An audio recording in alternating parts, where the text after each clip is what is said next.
was 50 years younger and I'd kick your ass.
referee sucks! All you work for! The ref sucks! Fight him! Fuck the referee!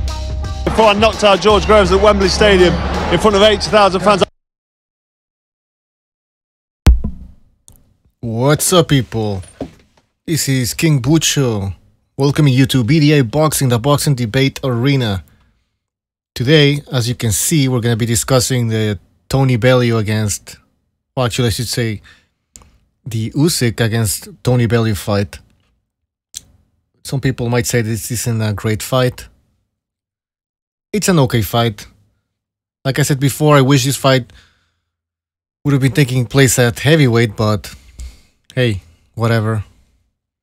You have Usyk fighting a big guy, to be honest. They're both 6'3", but I don't know, in the press conference, Bellew looked a little bit taller. But, you know, maybe the shoes came into play there. But besides the height, I don't know. I'm excited to see Usyk again. He's one of my favorite fighters. I think he's one of the top pound-for-pound fighters in the world. And yeah, hey, he's gonna be defending 4 titles. So that's something to look forward to. Now, before I continue, I just want to read some of the comments in the chat and say hello to everyone. We have Mario G says, hello everyone. We have the Mr. Coxey in the house. Azzy says, Usyk is very Phil, as always. Overhand says, hello peasants. Yes, we are all peasants. That's the thing, man. They all see us. You think the elite don't see us as peasants? Come on, guys. The Foul Ball Boxing says, what up? We have Real News says, so Bucho, what up? What up, back? The Shepherd of Sons, he says, Eddie Hearn is a snake. All these promoters are snake. Let's be honest. There's no promoter better than another one. Well, maybe slightly, but they're all scum. They're all shady. Hey, it's part of the game. It's always been like that. It's never gonna change.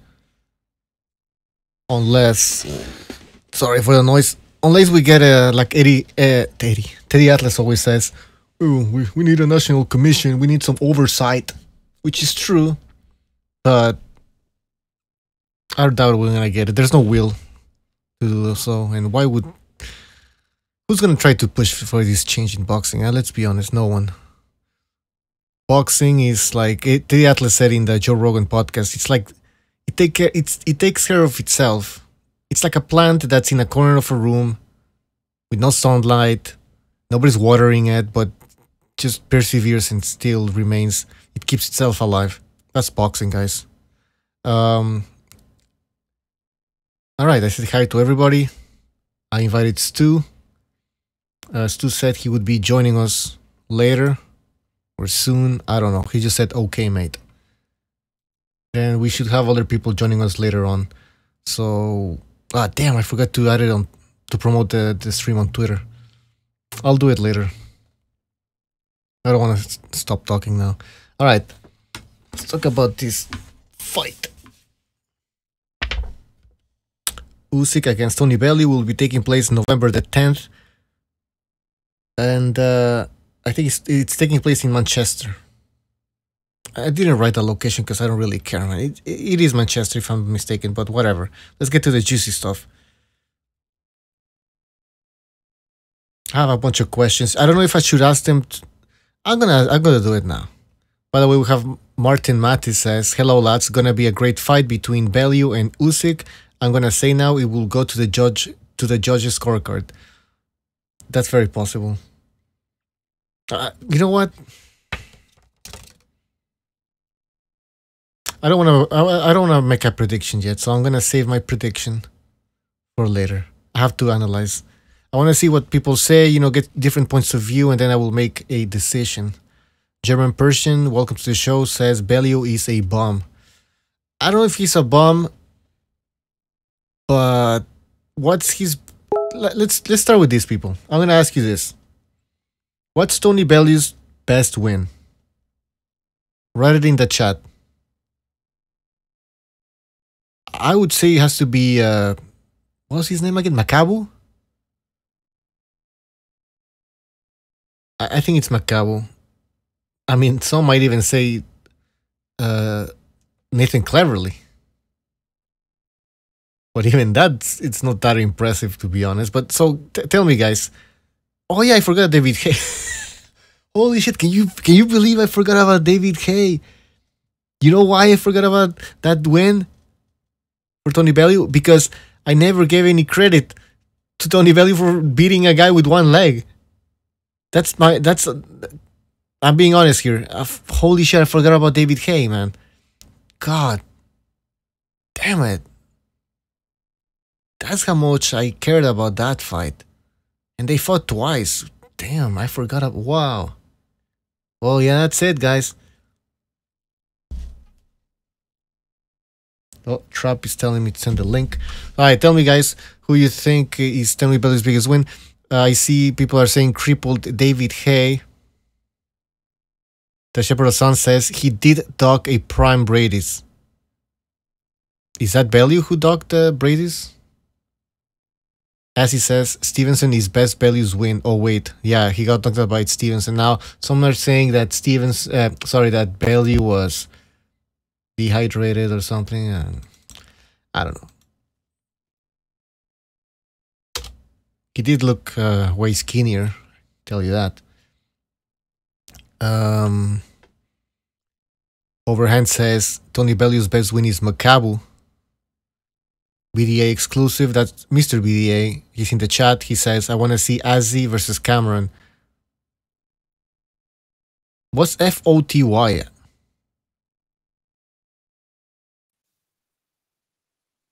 I'm out of the loop, man. Yeah, so... Yeah, I remember Azzy supposed to confront Cameron. So we're still waiting for that confrontation to take place. We have Trap Media in the chat. I mean, sorry, in the Hangouts. What's up, man?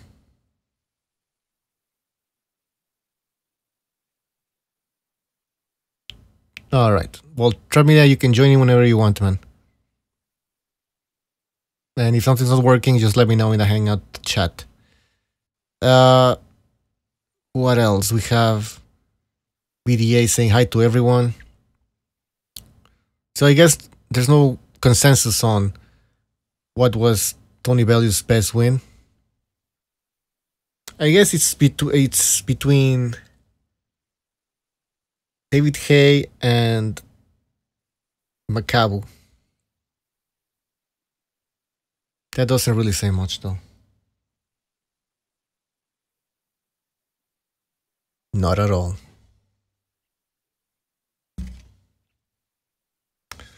Alright, I have another question for you guys in the chat. Can Tony Bellew hurt Alexander Usyk? And the following question is, who has ever hurt Usyk? Didn't, what was that Polish guy who fought Usyk? Damn it. What was his name? In the chat. God, I should have looked at the record. Mr. The Shepherd Sun says, hello, Mr. Trudeau. No, guys, seriously, who's that Polish guy that Usyk fought, man? As he says, Gassiev hits harder than Bellew. Yes, for sure. That's a good point.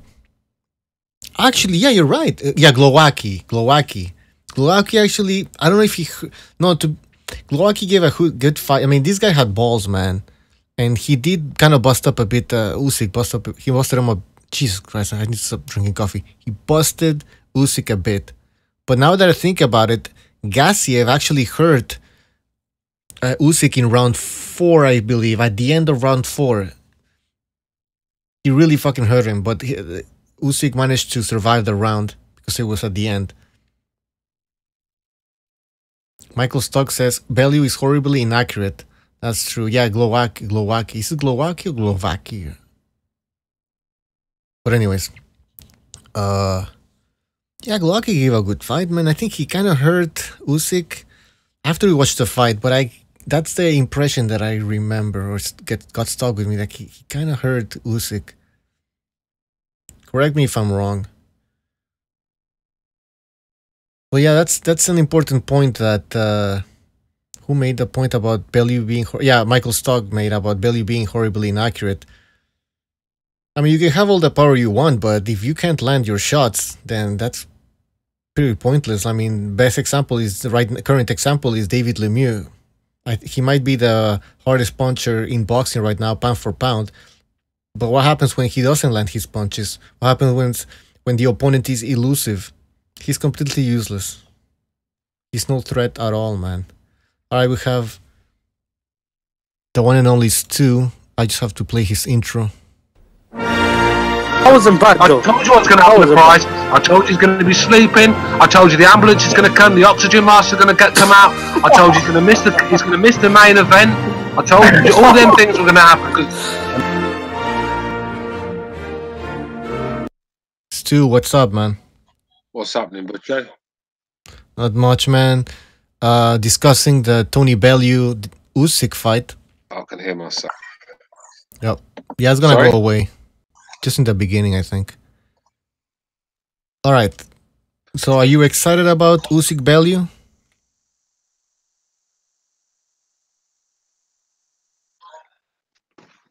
I see. We're having Butcher, some I think I'm having a problem. I'm having a problem with my signal. Get back to me in 2 minutes, yeah? No problem. Yeah, I think I also had some issues with Trap Media, who left the Hangouts. Trap, if you can hear me, if you want to jump back in, just let me know. Click the link again, and if it's not working, let me know. Alright, we also have Michael Stock, who might join us.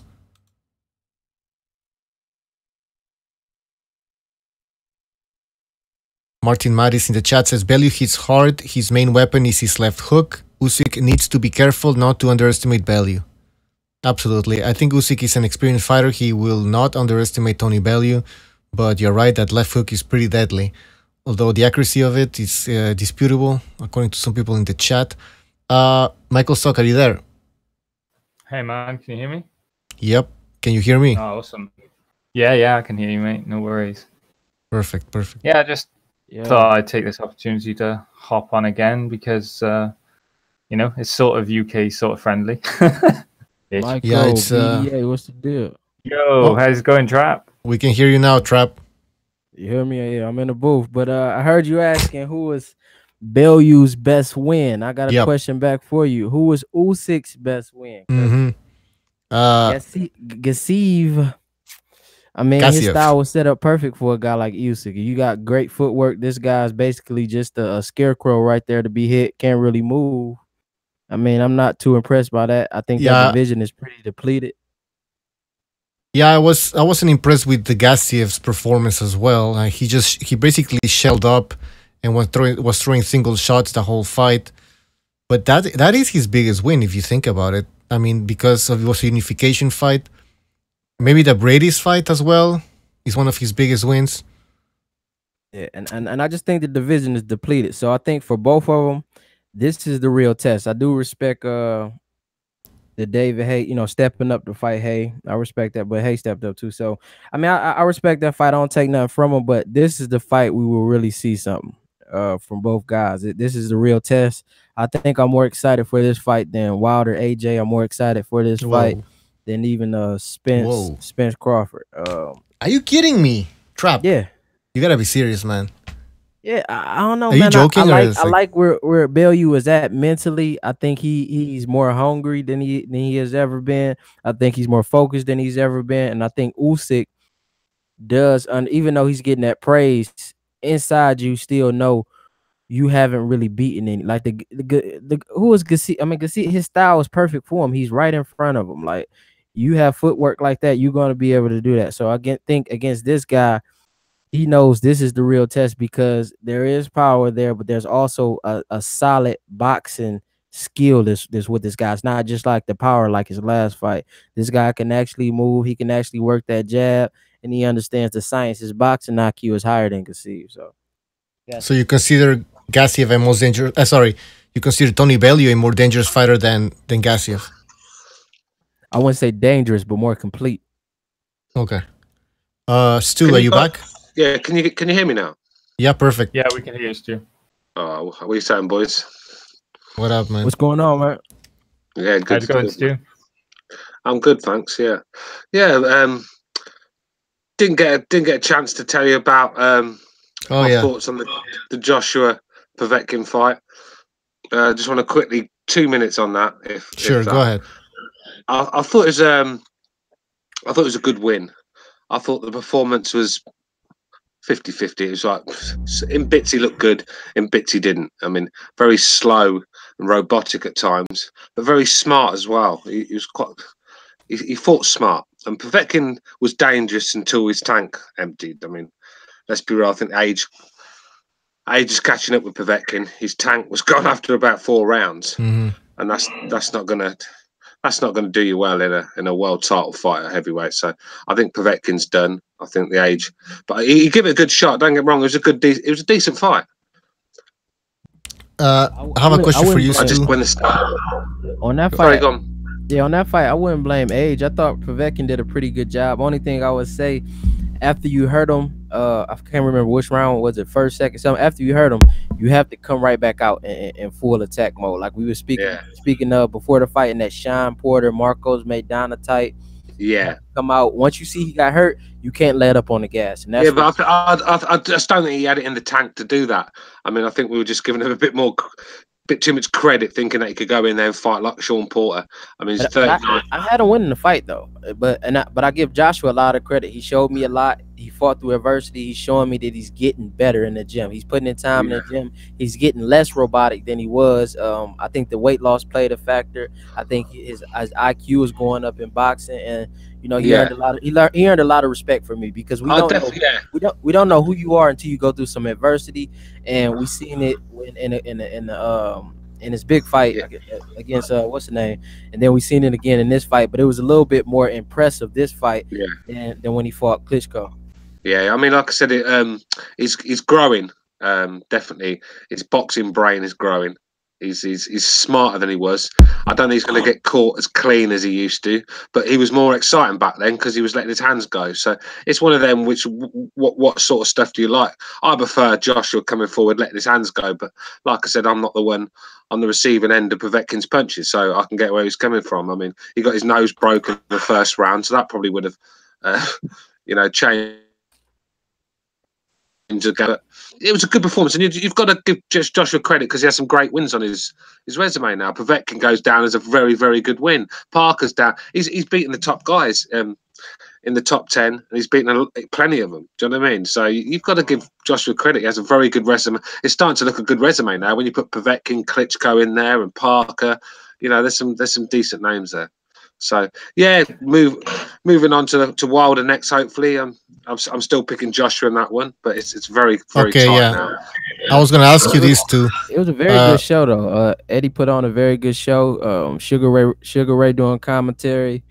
The atmosphere was great. The come out when he got the stand in front, like the playback for that years from now is gonna be epic. I like how Eddie in the UK and the Zone and how them guys have been doing it over there in the UK. I think over in the States we need to make it a bigger event. Maybe incorporate Vince McMahon in boxing to get that same type of feel. Well, this is it. But boxing is not just a fight these days. It's an event, and that's what it is. It's an event. It's not just a fight. I mean, you can. It's the days of putting on 2 good fighters, and you know, it's more than that now. You've got to put on a show. You've got to put on the lights. You've got to have a fucking band if you have to. The Germans like to put some fucking country and western band, whatever it takes. Yeah, see, it just like in some. Yeah, America is. It's not the same. It's not the same thing in the States because we have, you know, for us it's like the Super Bowl and the NBA finals and stuff like that. So, or a college football championship. That's the big events. But I think we're moving towards that with boxing. But I think you're gonna have to get some creative brains in there, like a Vince McMahon who's used to selling out arenas similar to Eddie Hearn and bringing out the big stages. You know, maybe you incorporate them fights on WrestleMania. You mix the fake fighting with the real fight. I mean, something innovative has to be done to get that same type feel in the US as you get in the UK with all them people. I mean, it's something you can do. But Klitschko against Joshua was a great fight, big fight, and he didn't have to get into the circus antics though. You know what I mean? They didn't need a WWE fucking type of promoter. Canelo sold out on stadium in Texas when he fought Liam Smith. No, I'm speaking of like the entrance. Like it feels like a moment. Every time Joshua comes out, like it just feels like a moment. He has the big stage, the big ring walk. It's not necessarily. I know what you mean. You're on about the production of the event, aren't you? Yeah, that's what I'm speaking about. Not necessarily talking crazy or nothing like that. Okay. I'm just saying make the production big, you know, so when people watch it and you come experience it, it's something that you want to tune back into. It's something that you want to bring your kids to. It's something that you just want to go have a good time. Not that you just coming to see a fight, but you came and saw a great production, and that's what the Zone, Eddie, and all and that team did over there.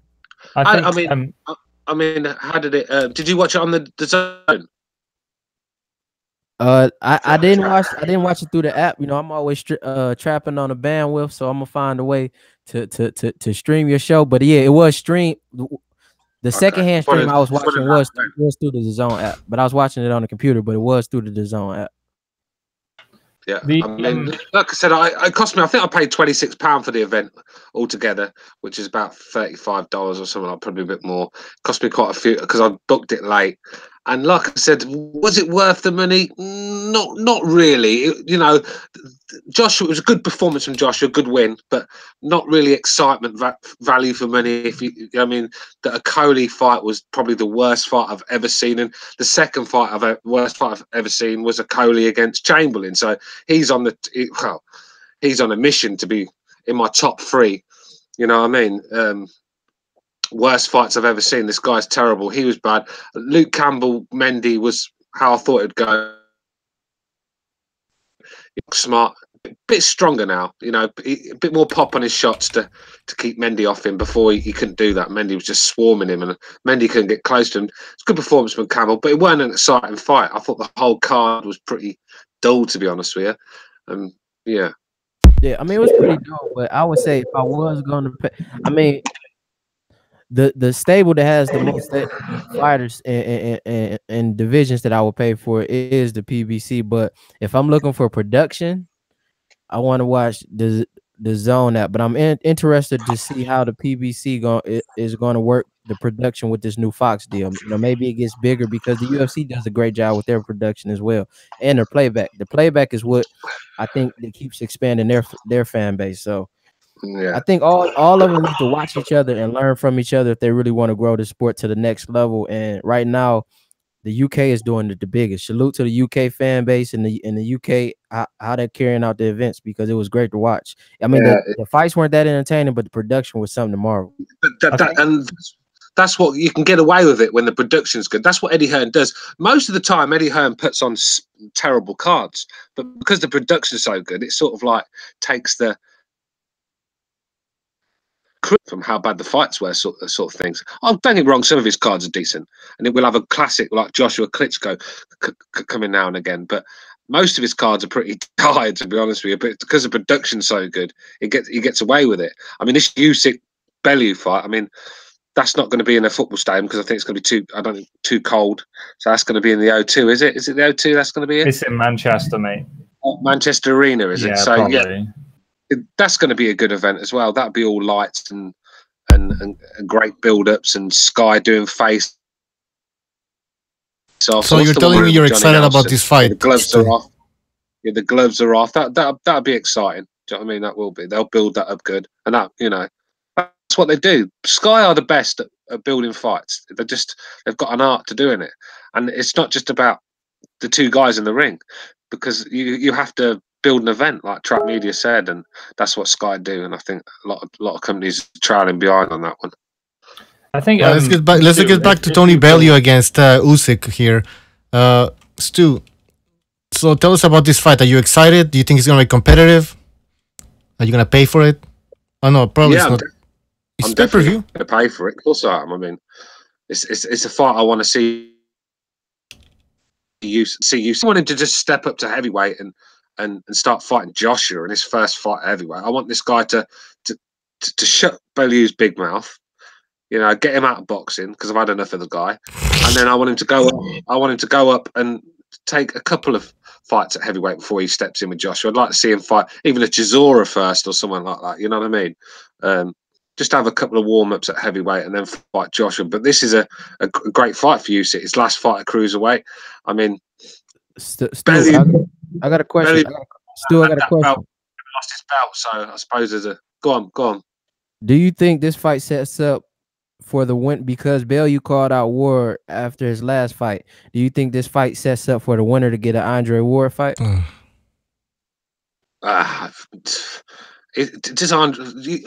not really. Do you? I mean, what's Andre Ward done to get a shot at Usyk or Bellew or the winner of this fight?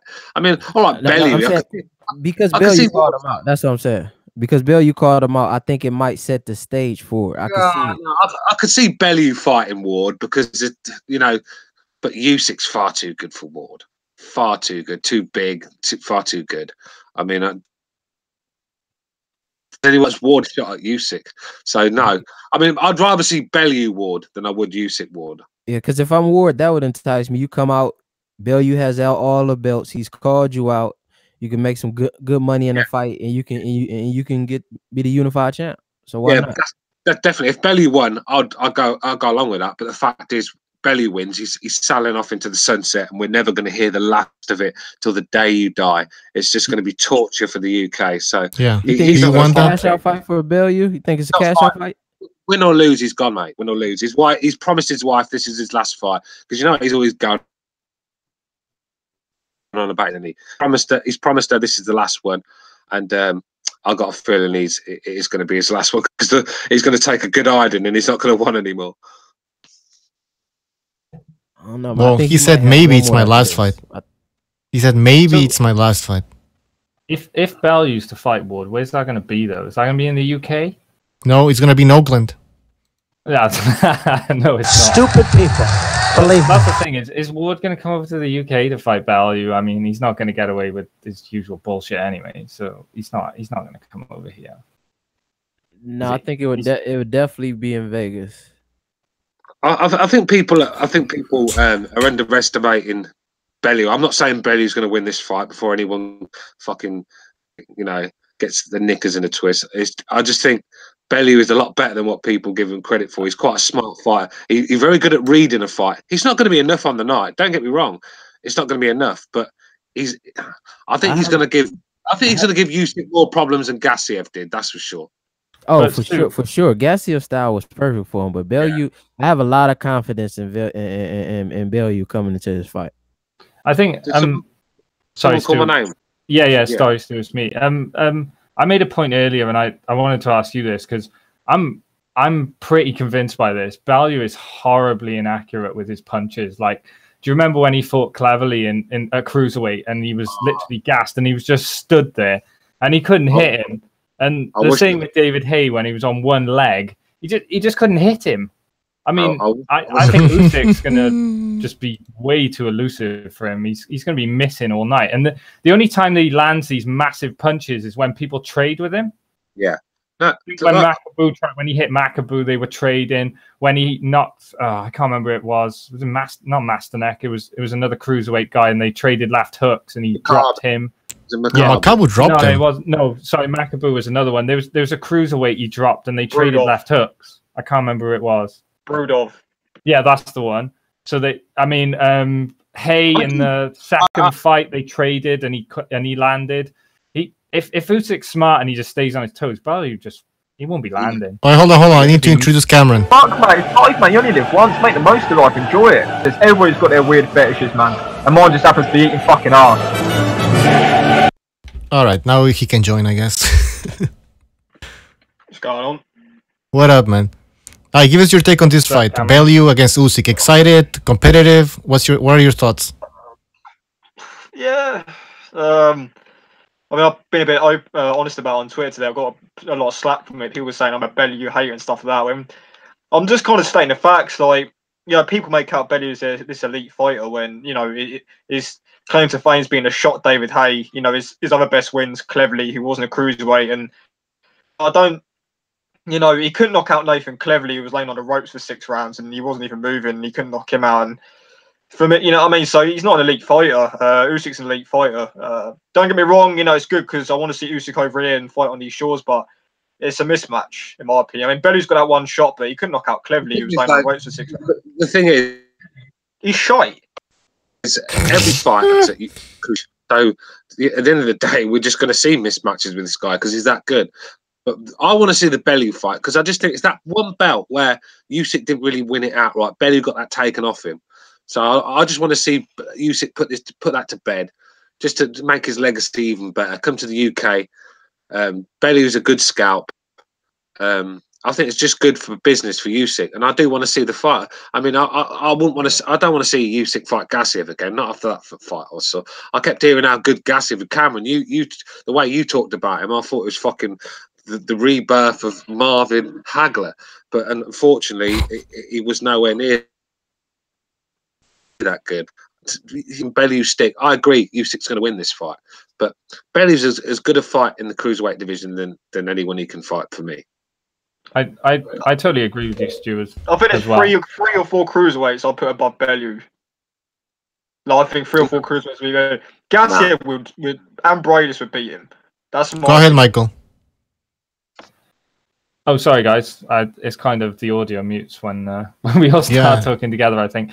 I mean, I totally agree with Stu about Bellew being kind of, because he's already beaten Bradis and he's already beaten Gassiev.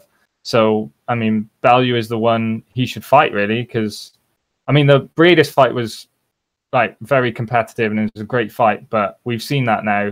Like Stu said, this is the last kind of scalp he has to get a cruiserweight before moving up to heavyweight. He's also fighting someone who's already, fought a heavyweight and had some manner of success, at least in the eyes of casual fans. And I mean, how much is that David Hayes scalp gonna bring in the money in the UK as well? I mean, people actually know who Bellew is now, right? Michael, this fight's going to be on pay-per-view, so Usyk's going to get some good money for a start. And Usyk said he's got a lot of business here in the UK. This is why he signed with Eddie Hearn, because there's just a lot of fights there for him. I mean, when he beats Bellew, he's going to step up, and you can bet your life 3 of these guys that Hearn's going to feed him before Joshua are going to be matchroom fighters. So and I want to see it. Bellew's pay-per-view. There's not pay-per-view. He's pay-per-view when you stick a good fighter in with him.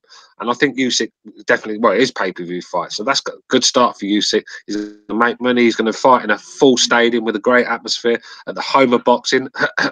Sorry, my American friends. It just makes sense. I think every fight's pay-per-view nowadays. I mean, we get about 3. I mean, Grove Smith this week is a 3rd week in a row that we're going to have to pay for pay-per-view. Every fight's pay-per-view nowadays. I think, you could probably put Anthony Crawler. I mean, Anthony Crawler was talking about fighting Lomachenko. That'll be pay-per-view. Anybody gets pay-per-view nowadays. So, it's not really a big deal. But I think, but it's still the money's going to come in, right? And the fact that Usyk's going to get the casual fans is going to be great for him, I think. Especially if Matchroom are really looking to push him going forward. I don't know if you guys are subscribed to Nordic Warrior, but he put a video out around talking about is Usyk being set up to lose. I sort of agree because everything is going to be against him. You know, the judges, the fans, the crowd, everything. But I just think he's that much better that it won't make a damn bit of difference. And that's more of a testament. When these guys come on the road and come into your backyard and fight the home, like, favorite fighter and beat them, they deserve so much more credit than just you beat that guy, because they've got everything against them. All the politics are against them. All the judges are against them. I mean, I know in the UK, I don't know what you guys think, but we've robbed so many fighters or had really dodgy scorecards. We're bad as America in that aspect. I've got no plans about saying that. We're the worst, man. We're the worst. Yeah. What was it? It was like the postal card for Josh Taylor, and it was like 119, 110 or something. I was like, that's a terrible scorecard. We used to look at the Joshua Povetkin cards before that was stopped as well. I mean, come on now. I mean, you also got Ricky Burns. He's got a few robberies over the years, especially Relic before he lost that one. Oh, what about Ray Beltran as well? He got a draw, didn't he, in that fight? He got knocked around the ring for 12 rounds. People talk about Germany. You go to Germany and fighting, and people in the UK don't go to Germany over the years, but we've really took the mantle for robberies. By the way, we have an apology in the... Big of the devil, and it shall appear. She just wanted the drama and you two to fight over her. That's what women do. Your punishment must be master beer. I lost respect for all of you. Bitches are stupid. I treat them like shit. That's how you get one to eat a dick. Never be. Apology, you have to take that fucking mask off, man. Fucking creepy, man. It's part of my identity. So Alright. Alright, Apology, tell us your opinion on Usyk against Bellew. I sort of agree with what Michael said on the Nordic Warrior video. I feel like he's going to get robbed, or some bullshit's going to happen where they make Bellew win, either early stoppage or something's going to prevent Usyk from winning. He needs to land a punch to do that. Yeah, but if Bellew lands one and Usyk is even slightly rocked, I can see them stopping it. I mean, look what they did to Takam. Yeah, but would it make sense for Eddie Hearn to fuck Usyk over Bellew, who's got one fight left? Exactly, that's what I'm... I can see that point as well, because if you're going to fuck Usyk over, save it for Joshua. Exactly. If that's the fight, if anything, that's the fight Usyk will get stitched up in, not the Bellew one. I just don't see... Eddie Hearn, this is Bellew's last fight, and you know, when he gets his ass whooped, he's not going to be worth anything. So yeah.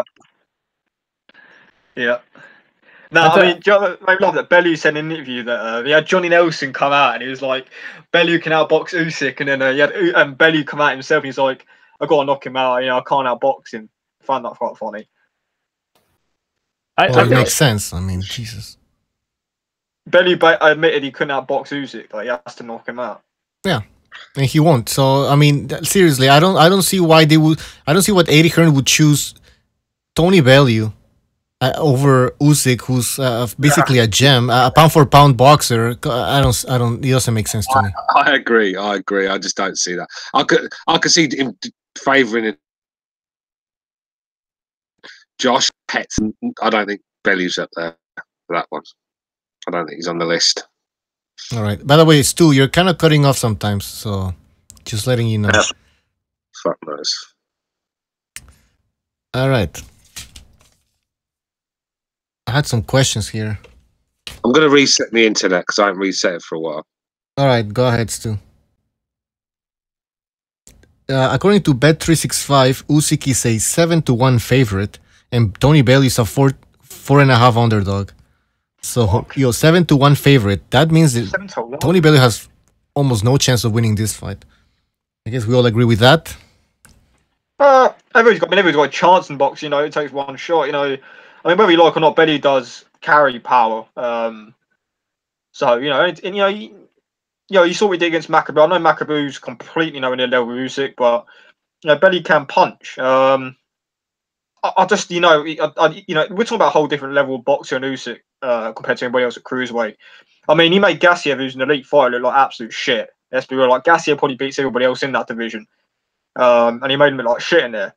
So, you know, this is the kind of level we're talking about. So for me, I don't see any way he does win. From everybody, I mean, I've put a few tweets out sort of last 24 hours talking about it. saying just kind of in digs and that. You know, people saying that Bellew wins this fight and saying that Usyk has, you know, he's overrated.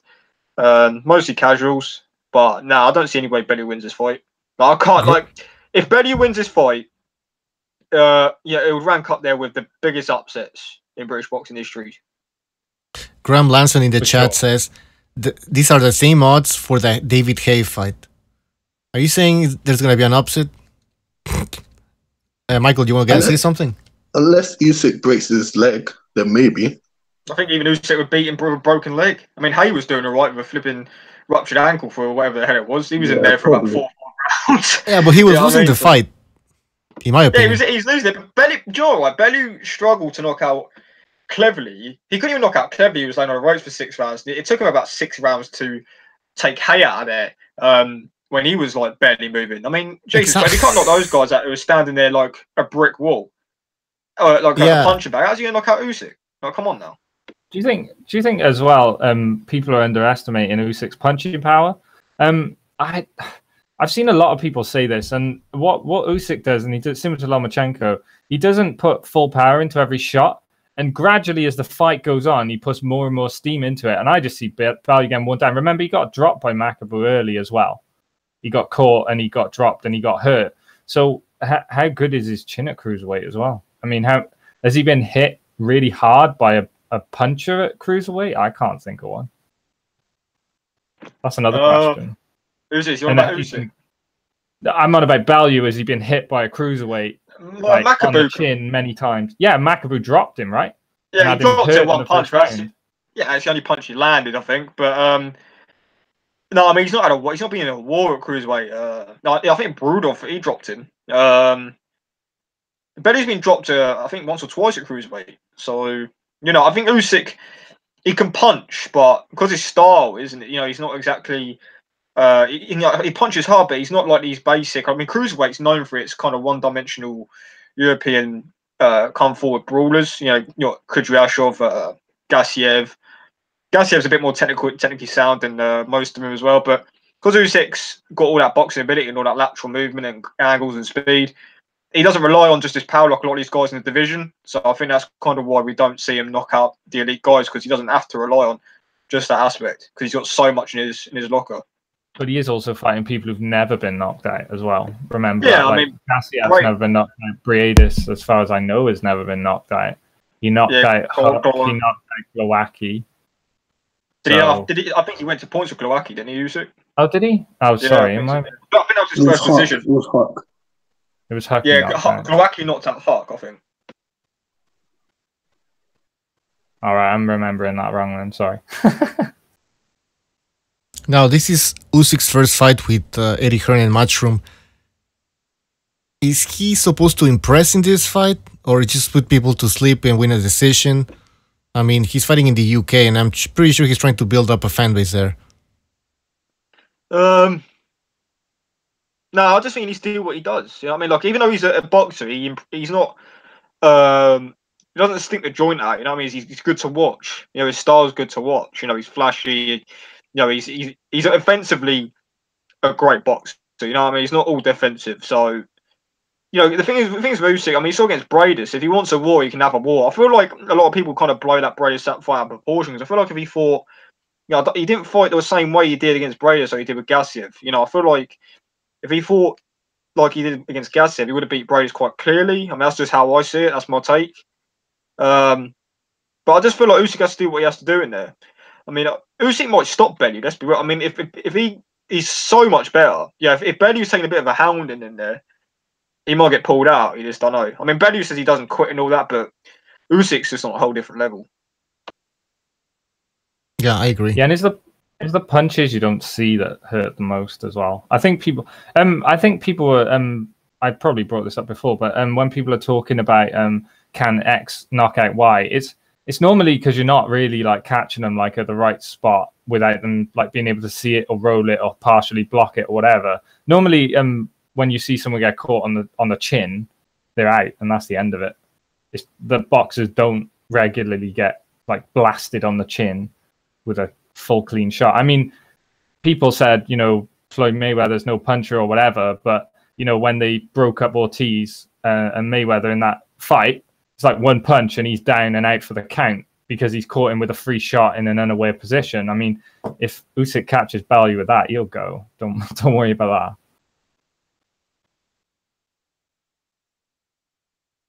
that. Yeah, I'm back. That's true. Listen, guys. I think Usyk needs to impress here. I mean, because the plan for Usyk is to eventually fight Joshua. Is that correct, or because what's the point of bringing in Usyk? Because he's the best cruiserweight in the world, and arguably pound for pound the best fighter in the world. Yeah, but why didn't you bring Rigondeaux? He was like the best 122. You know what I mean? Like, because Rigondeaux stinks a joint out. Yeah. Usyk doesn't. Well, that Gassiev fight was pretty boring. Let's be honest. Rigondeaux throws one punch. Rigondeaux throws like 8 punches around. Usyk actually throws punches in bundles. He's exciting to watch. He's marketable. He's got a good personality as well. Let's not be real. Like, he actually is a good personality. I don't know. That press conference was pretty cringy. I mean, he wasn't even answering any questions. He's like, "What do you think about what Tony Bellew is saying?" "Oh, he's joking. He's just kidding." It's like, what the fuck? He's not. Yeah. Yeah, but kind of a weirdo, to be honest. Understand English, really, can he? So he probably didn't have a clue. No, he said it in his own language. That's why he says, I'm very feel. I mean, come on, man. That says he doesn't understand English. No, but he answered in Ukrainian. So I don't know. Anyway, maybe we're looking. I'm looking too much into this. You know, like he does sell, because I see a lot of casuals on Twitter that actually like following Usyk. That's when you know he actually is good to follow, when casuals are following him and they don't even know who he is really. You know what I mean? Like, casuals in the UK, right. The casuals are ridiculous over it. They don't know anything, but they're following Usyk. You know, so that's, you know, he has got a lot of potential. Usyk, in my opinion, he's got a lot of marketability if you market him right. That's a good point. So, let's wait and see how he's marketed by Sky Sports and Eddie Hearn. They're gonna do. They might do a great job with promoting Usyk. His style as well is going to be so attractive for casuals. I'm telling you, they'll lap it up.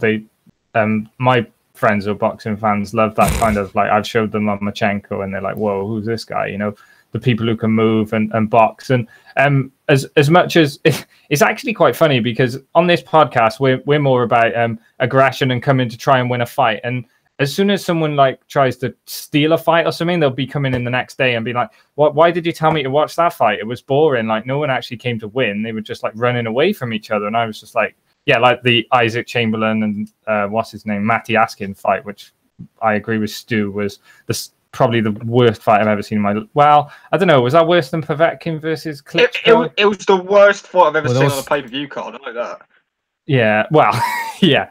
I know. Yeah, I agree with that. But Povetkin versus Klitschko was. Rigondeaux against that Mexican guy was the worst fight on pay-per-view, to be honest. By the way, Azzy in the chat says, if you don't like Usyk, you're a casual. Fuck's sakes. Cameron, did you read the comment? Is it? Yeah, hang on a minute. It's alright. He hasn't said anything about me in the chat today, has he? So until then, he's all good. 100% X said that I don't like Usyk or you, Azzy.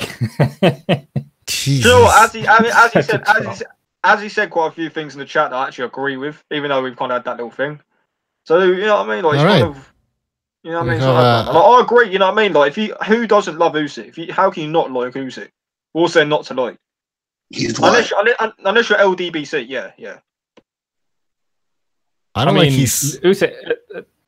Take the definition of boxing. It's like Usyk is probably one of the few true world champions. You know, travels the world, taking on all contenders, stealing their belts off them, or not stealing, taking their belts off them in their own backyard. I mean, who else does that? No one, basically. Exactly. I've said that numerous times. Like, this guy is not just a champion. He won his first world title against Golovkin in Poland.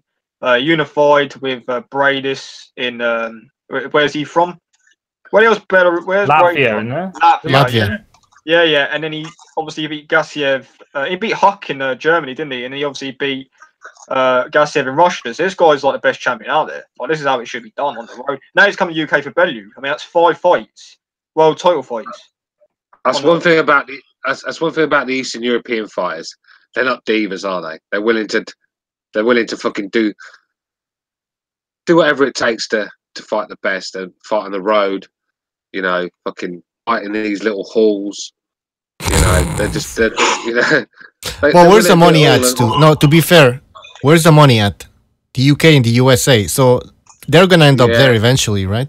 Well, of course. It's just like my point is they're not divas. They haven't got the judges on their sides, the promoters, you know, on their side. They haven't got everything going their way like Joshua and Andre Ward and divas. Like, well, I wouldn't say Joshua's a diva, but he gets everything his own way. So I suppose he is in a way.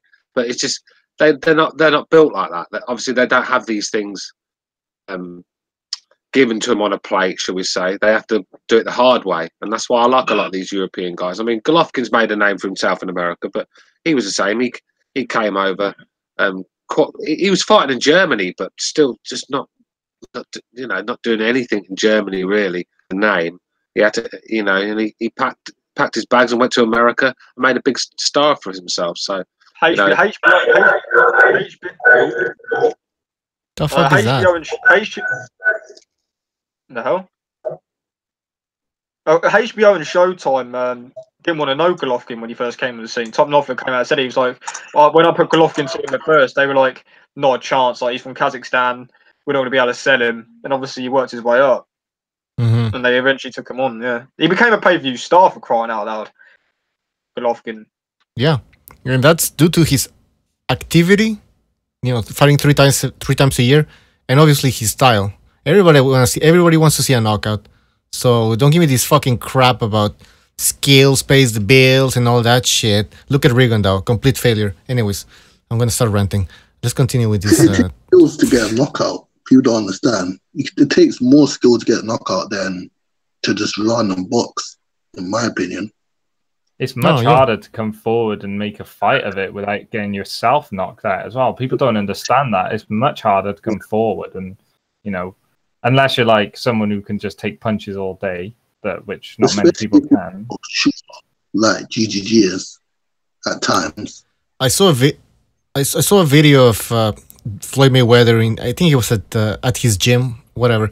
He was talking to a young fighter, and he was explaining to him how, you know, how to fight. Like you punch and you move. I don't know. He was giving some instructions, and at the end he says like, because the less you get hit, like the longer you have a career and all this bullshit. But like, you want to fight like that, you're not gonna get any defense. All right, you fight all scared and moving, hesitant to throw punches and combinations. You're not gonna get any money, and you're gonna start complaining that everybody's against you, the whole system is against you, when in reality it's your own fucking fault for fighting that fucking way. And the only guy who made it fighting that way was Mayweather. It was because Mayweather had all these fucking antics outside the ring, and nobody has managed to do what Mayweather did. Look at Broner, failure. Look at other fighters who try to act all like Mayweather and have a boring style. They fail. Only Mayweather did it, and I don't think anybody else will ever do it again.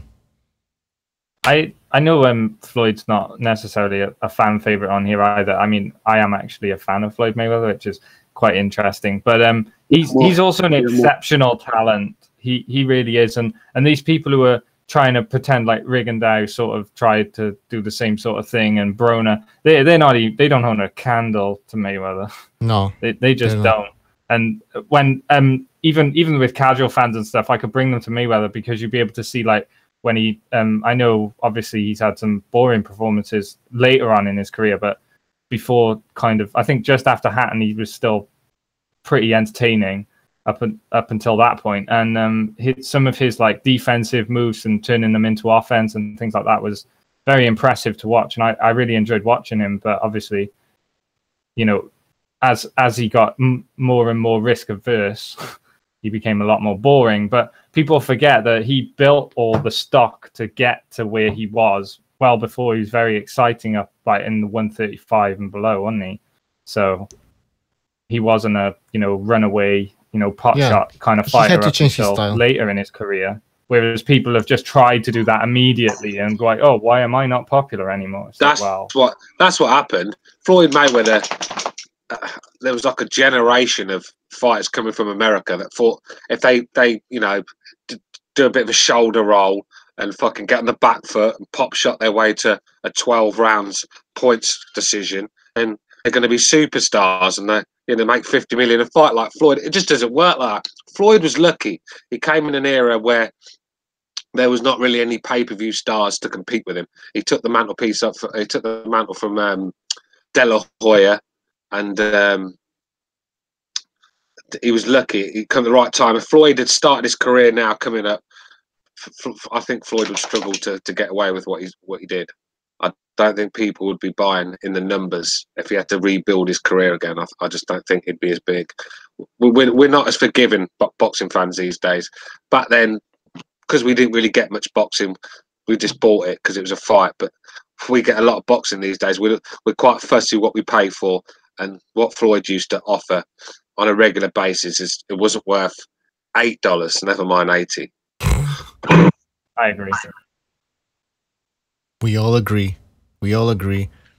Stu, I'm assuming that you're eating something, Stu, and basically your dog wants some of your food. That's what I'm kind of gathering from what you from the background noise. No, just stole my bag of sweets, a little fucker.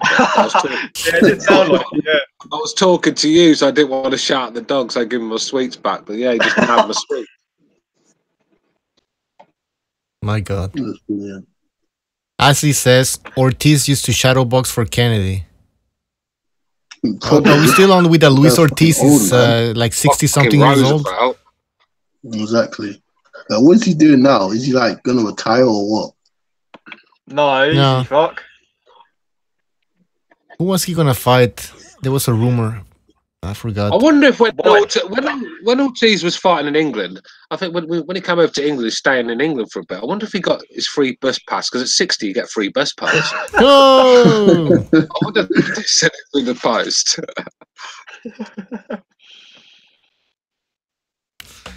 All right, so we're done with Usyk Bellew, I assume. We started talking about Mayweather, so now it's an open debate, I guess. We get everything out of the way.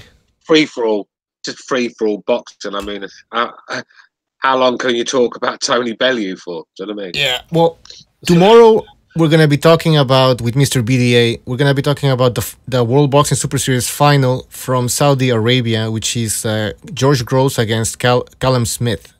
So that's what we're gonna be talking about tomorrow. So do not mention anything about that today. Damn, I was just going to suggest that topic. Nope. I mean, let's talk about Lawrence Okolic now. No, I'm joking. Hey, Stu. Stu. I have a question for Stu. No, David Price. Please. Schaefer did an interview, and I think I agree with him.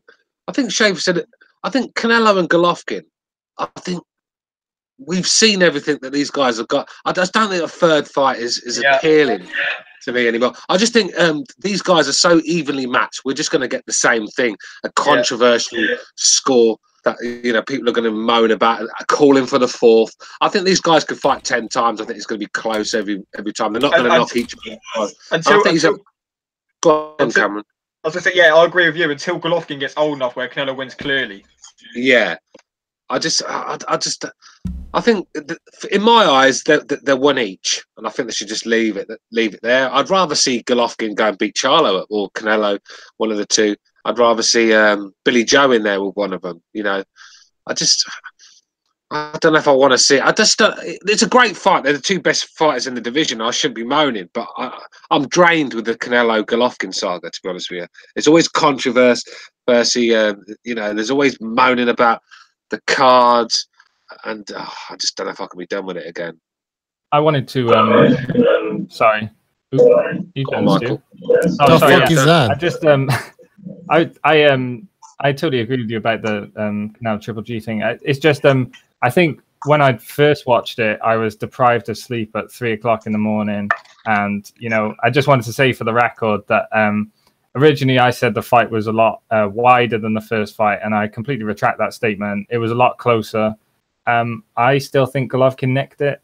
I can see a draw. I can't see a Canelo win unless I'm overly generous, but I'm not going to be yelling robbery or, controversy or whatever, because, we all said it right straight up front, if Golovkin doesn't win clearly, then it can go to Canelo, and that's what happened, in my opinion, and I've got no issue with it. Hey, people in the chat, apparently Apology Man says that we have 39 people watching and only 7 likes. Let's get to work, people. Is Apology some sort of secret payroll on BDA or something like that? It seems like it. I know we have a deal with the Apology. Oh, we have recognized I was going to say, Matrix. X come on the line. I want to hear his opinion on Joshua Povetkin. I want to hear what X has to say about that fight. So come on the show. Well, hopefully he's going to show up. Don't get fooled when they tell you that the crime rate is down in New York. Every time I watch the local news, they're always talking about, well, there was a stabbing here, there was a stabbing there, there was a shooting there, but the crime is down. What's up, Recognize? That's right. That's right. What's going on, gentlemen? I don't know, but I hear a lot of crackling and I don't know. What the hell are you doing, man? Though. Is there a time where Recognize comes on? Multitasking. Where Recognize doesn't have background always? Yeah, I know. Where's the police in the background? I haven't heard them today. Oh, yeah. There's a helicopter sometimes. There's police. There's like moaning in the background. I'm not in the great city of Manhattan yet. All right. Tell us quickly what you think about Tony Bellew against Alexander Usyk. It should be a good fight for the first 6 rounds. Whoa. That's what I think. Stoppage. Damn, you're giving him 6 rounds. Generous. Wow. No, I mean, I think he goes further than that, Bellew. But I think, you know, the further the fight goes, the more I favor the boxer with more skills, more tools in his arsenal. I think he, I'm going to say Usyk beats him late round stoppage. Somewhere like around 10 or 11. All right. We have a stoppage. I don't think he, I don't think Bellew is any of a threat as the fight goes along. You know what I'm saying? He starts becoming, at least for Usyk, he'll start becoming more predictable. Usyk will get his timing down. Usyk will pretty much know what he's doing, where the opposite for Bellew will start happening. Usyk is more experienced in these kind of situations, used to fighting on the road. Some of you guys mentioned all the belts he's won was on the road, which is pretty impressive. I mean, there's a guy who fights in a weight class where there's heavy punchers and he beats all of them, you know, so yeah. All right, makes sense. Go with Bellew. By the way, in the chat, Apology Man says, no, not Apology Man, Overhand says, Luis Ortiz got Egyptian hieroglyphs on his trunks. There's a lot of Ortiz hate in the chat tonight. Yeah, I know. A lot of jokes about him being old and stuff.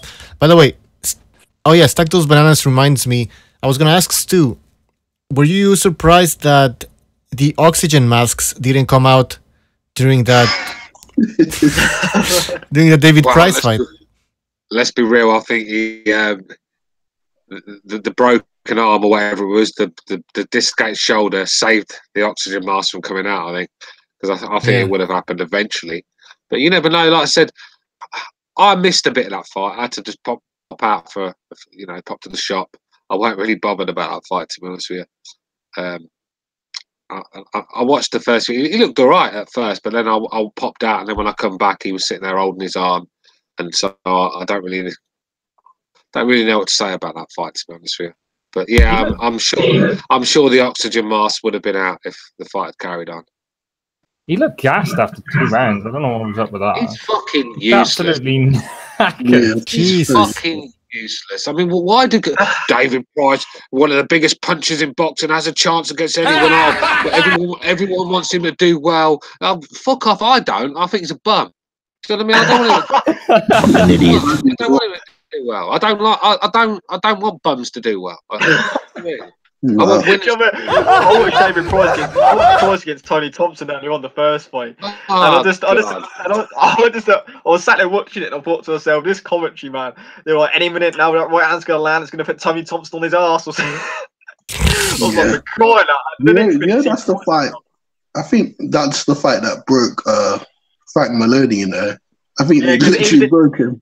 In the rematch, at the end of the rematch, he was sat on the apron of the ring crying. He walked off. Yeah, that's why he turned into a tranny. That fight turned him. That fight turned him transgender, I reckon. But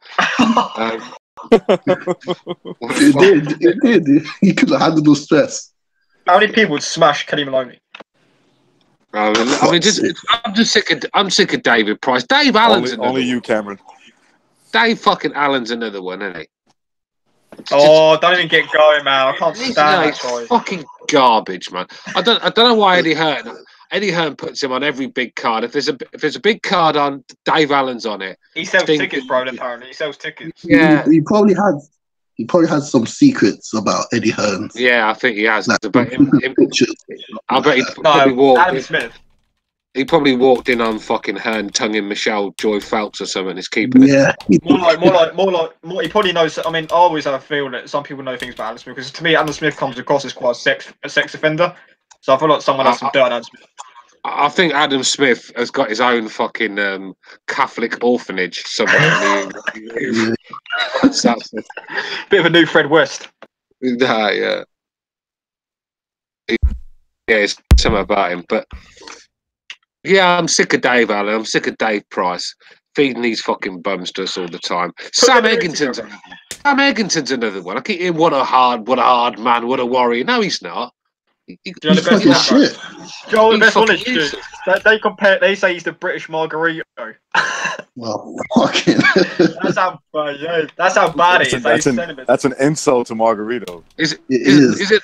I think he's a margarita, a fucking pizza. That's more to the point. I mean, he's getting fucking margarita. That's for sure, is he? He must be on about margarita, the pineapple and ham. What's his best win? Sam Egginton, probably Paulie Malignaggi. Paulie Malignaggi. Frankie Gavin, Paulie Malignaggi. Yeah, probably Malignaggi because I think on his sort of like recognition and everything. But you know what? I wouldn't mind seeing Price against Dave Allen in a bum fight. That'd be a good bum fight. That good shit fight. Oh fucking hell, yeah. I'd rather watch two bums on the street fight. It'd be like a case of. It'd be the slowest heavyweight fight ever in terms of pace. Dave Price and Dave Allen. Dave Allen is so slow. It's ridiculous.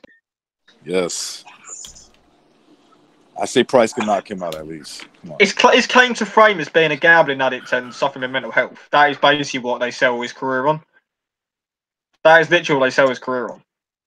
Like, don't get me wrong, you know what I mean? Like, everybody has their troubles, but come on. It's like Danny Jacobs. I mean, how many times they used that, he's a cancer survivor as a sort of like a selling his points, you know what I mean? That was played out. Yeah, it's played out. At least Jacobs could fight. Yeah. But you know what I mean? Like, look, you know what I mean?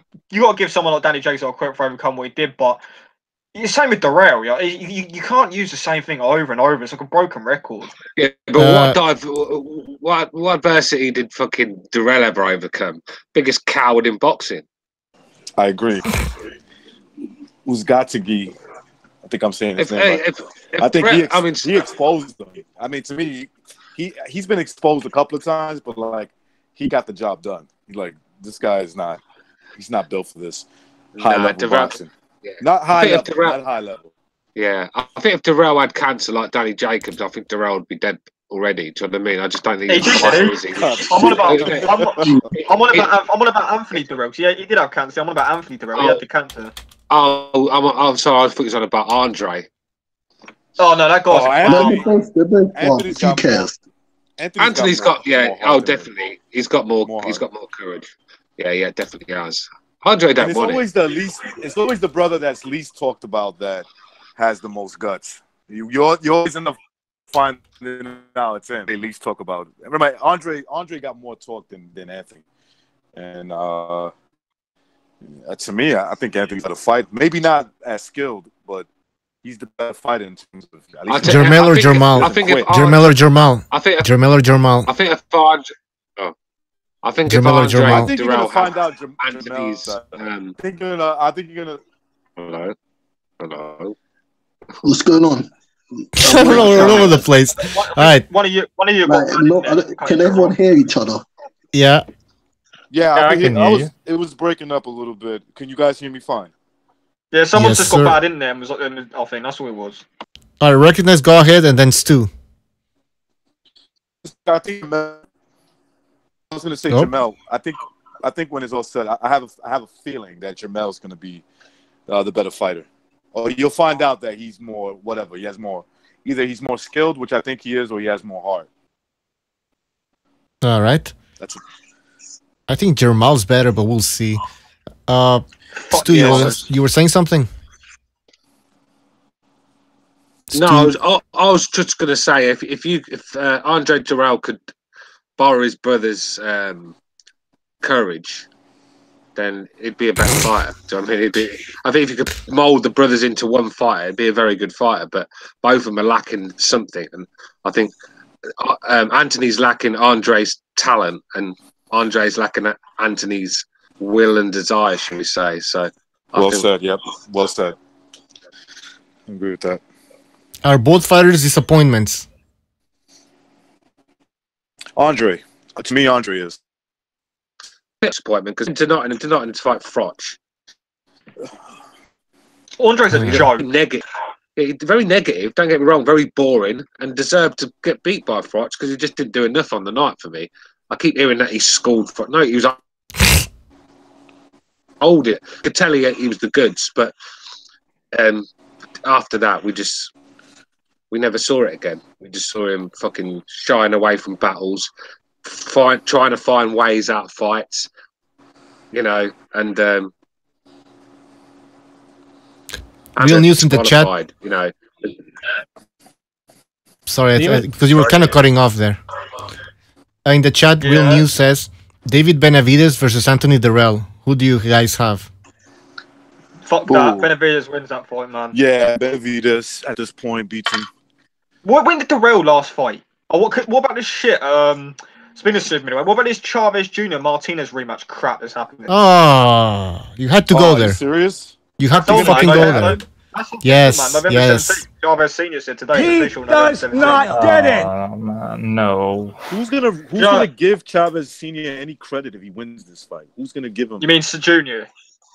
Junior. Excuse me. Yeah, Senior. You mean? Hey, recognize you're probably right. That'd be a more competitive fight, to be honest.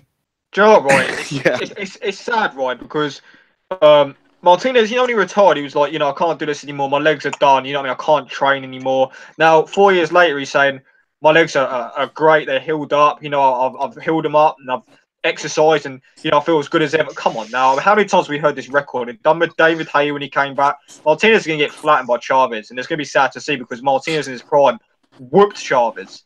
So, now, Cameron, he could be right. He's healed. The problem is going to be is he's going to find out that he can't take that kind of pressure, that kind of punishment anymore from being out of the game for so long. Do you also think his reflexes, because he's a very reflex-oriented fighter. He's got his hand. I mean, his thing was put my hands down and try and let you hit me, and you know, as his reflex disappeared, he's just gonna get knocked out. He puts his chin there, hit me. He hits him, he falls down. But by the way, no, wait, hold on. I was watching ESPN Spanish, and I don't know if you guys, well, you probably don't watch ESPN Spanish, maybe recognize. I watch it sometimes. They have Chavez Jr. as a commentator there, or as a host, whatever. And he was talking about Chavez Jr. And Chavez Jr. goes like, this time around, my son is training. He has changed his mentality. All this shit that we keep hearing every single time. I'm like, I can't do this. I feel bad for Chavez Sr. I mean, it's his son and he believes in him, but come on, at some point you gotta just give up. When's it gonna come to the day when Chavez Sr. says, okay, listen, my son is a bum, okay? What do you exactly. you know when is he gonna sit his son down? When is he gonna sit him down and go like, son, I have to talk to you? Listen. Senior was like that with his son. Oh, yeah? He told his son in the ring, he'll never be as good as me, but can try.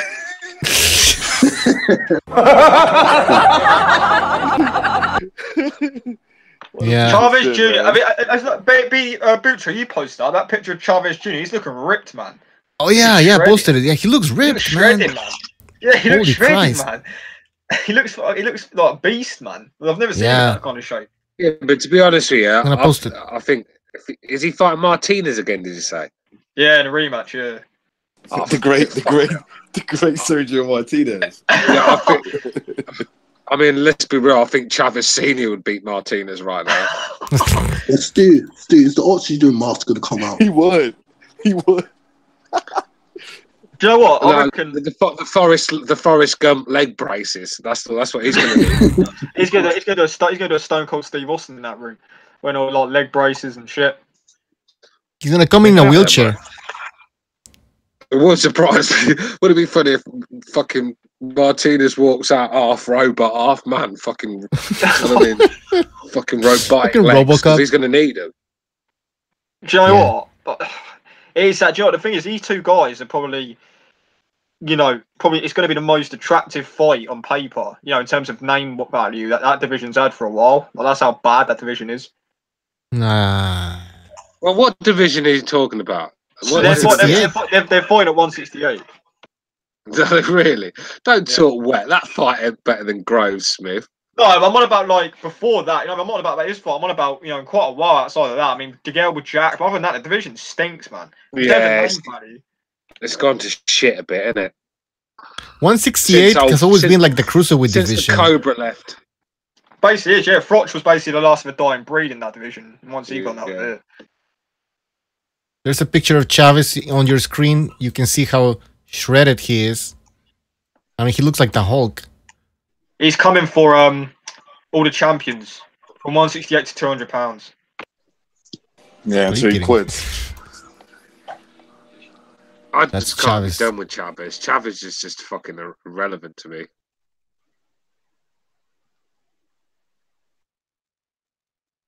Yeah, probably ElDude think it's a great fight.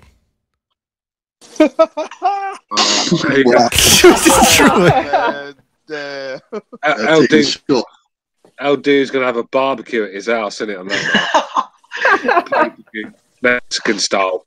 ElDude, you got to give ElDude credit. How he keeps so consistent with bringing up a Mexican in every topic. I don't know. He loves his Mexican fight, that's for sure. Is this fight a pay-per-view fight? He's the sort of guy to give the Mexican referee credit for the fight. I hope it's not. Hey Stu, we can't say much though. Wasn't it us giving the English football referee in the World Cup final credits? Like, England haven't got there, but we've got a referee in the final. It's like, oh Jesus. No, do you think I could give a shit about that? That was the last thing on my mind. With the fact we didn't get there, it's disgraceful. I didn't even want to watch football for a while. Never mind talking about referees. You know what I mean? But now, ElDude takes it to a new level. Yeah. I mean, Chavez Jr. I don't know. I don't want to hear his name. He's a disgrace. I gave him multiple chances, and he failed me. He failed me. He beat who's he actually beat? Andy Lee. That's it. Yeah, Andy Lee was beating his ass until Chavez just put weight on him. Didn't he beat Who's the guy that he fought twice and arguably lost one of them? Oh, about Brian Vera. Brian Vera. I mean, the guy struggled with Brian Vera. It says it all. After the Martinez fight, man, he was fucking finished. If he wasn't for that 12th round against Martinez, where he actually almost knocked out Martinez, it would have been pretty much almost done for Chavez. But because of the 12th round, there was still hope that, hey, if Chavez manages to fight again, like he fought that 12th round, he might have a career. Yeah. I mean, most of fucking Chavez's hardest battles have been the fucking making the weight. Exactly. He was never a middleweight. He was like a light heavyweight. He's a cruiserweight. Yeah, most likely. As soon as he moved up to his division, he got crushed by Fonfara, didn't he? Yeah. Fonfara made him look an absolute bomb in there. Let's be real. Yeah, he did. Fonfara bashed him around all over the place, didn't he? And Fonfara's no puncher. I know, like, he's not down to Stevenson, but Fonfara's not a big puncher, man. I mean, you saw what Cleverly took off him. You know Could you imagine if Chavez would have fought Stevenson? What would have happened to him? Yeah, Stevenson probably would have got ironed out. Yeah, I think Stevenson puts him to sleep. To be fair, I mean, you don't get no more embarrassing for Chavez when you're talking a guy that's really a 168 guy at least, and he fights Canelo Alvarez, who was a 154 guy at the time, and he just got smashed to pieces. I mean, it's just embarrassing. It's fucking embarrassing, man. Canelo's a tremendous fighter, but that shit, he was beating Chavez up ridiculously bad. Do you know what I mean? It was just a joke. This Chavez is like a much bigger guy. He's meant to be a world-class fighter at least. People say he's world-class. He should have done better than what he did. I mean, Canelo was playing with the guy. Canelo was inviting him on as well, wasn't he?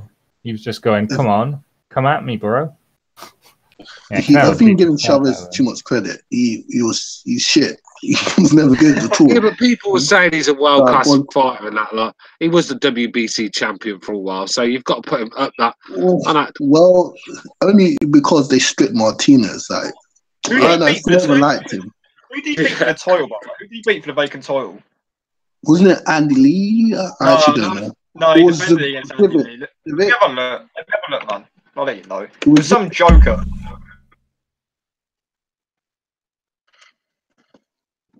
Chavez Jr.'s only got one good win on his resume, and it's Andy Lee.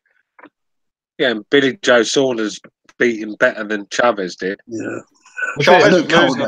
He was a weight bully. Yeah, he was losing. He's a weight bully. I don't count that. Chavez beat Sebastian Zbik. Sebastian Zbik, yeah. And didn't he lose that fight as well? I remember watching that. No, he won that fight. Majority decision. Then he beat Peter Manfredo Jr. Then he beat Marco Antonio Rubio. Then he beat Andy Lee. Then lost to Martinez. Yeah, I think I had him losing the Zbik fight as well, so I don't even think he won it. He had a split decision. I haven't seen the fight, but he had a split decision against Matt Vander in 2008, and then he rematched him straight after. So I don't know if that was controversial or not. But who the hell was Matt Vander? Fuck's sake! Didn't he turn down some big money to like extend his? It was like a contract that Bob Arum was offering him, and it included like a fight with Triple G as well. Yeah, that's the why he took the Fonfara fight. That's the fight he turned down for the Fonfara fight. Yeah. The chat is going crazy. There's a debate going on involving Usyk and Usyk fighting legends from the past. Rascal 222 says Usyk won't be able to fight the same with smaller gloves. You idiots. Oh, what about Usyk? What about Usyk against Holyfield in his cruiser? Oh, what? So what? So the gloves, smaller. So smaller gloves is going to take away his footwork and his brain. Exactly. That's a good point too. Speed and reflexes and stuff like that. Yeah, that's a good fight. Usyk, Vander Holyfield. Holyfield, yeah, cruiser. That's what I want to. Yeah, I want to pair them big gloves if that's okay. I think Usyk will win a UD, but that's going to be a tough fight for him, man. What's that? Who's that? Holyfield versus Holyfield. That's going to be a tough fight for him. Oh, yeah. I mean, Holyfield was very good at cruiserweight. You know, Holyfield was good wherever he went. Well, what about Usyk against a prime David Haye? You know, one who beat McInerney and Mormick. Oh, yeah. Cruiserweight. Still Usyk. Yeah. David Haye. I mean, David Haye was... wrong.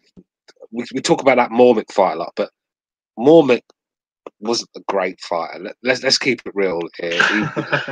No, he wasn't. He was a good fighter. He was a strong guy, and he could hit hard. But it was a bit of a struggle for David Haye. He had to drag himself off the canvas. Do you know what I mean? And he was in a bit of a war. It weren't like a dominant performance. Usyk's fighting the number 2 guys and just cleaning them up. Well, David Haye was struggling.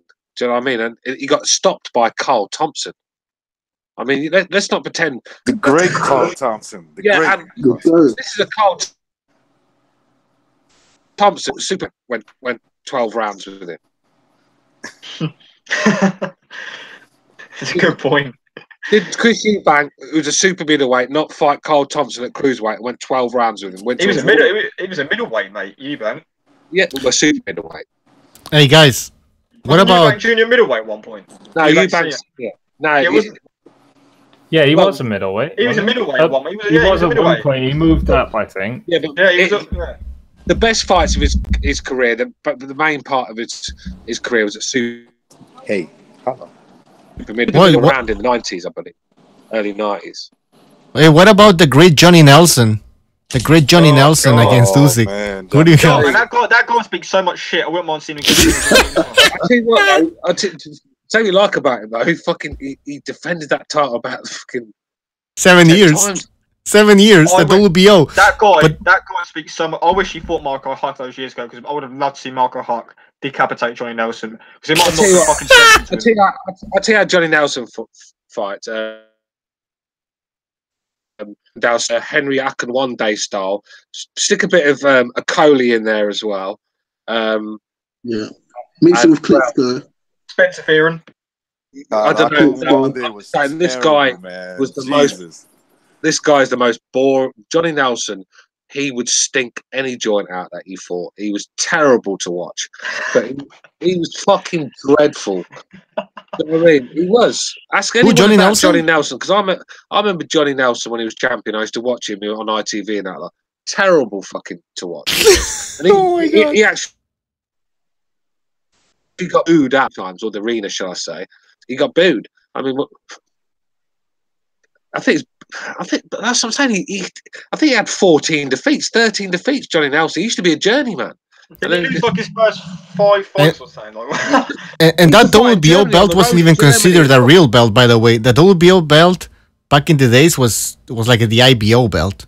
Nobody gave a shit about the WBO. That's a real belt, bro. Don't get me wrong. People claim that IBO is a real belt. Sorry. No. Let's stop it. We already have 4.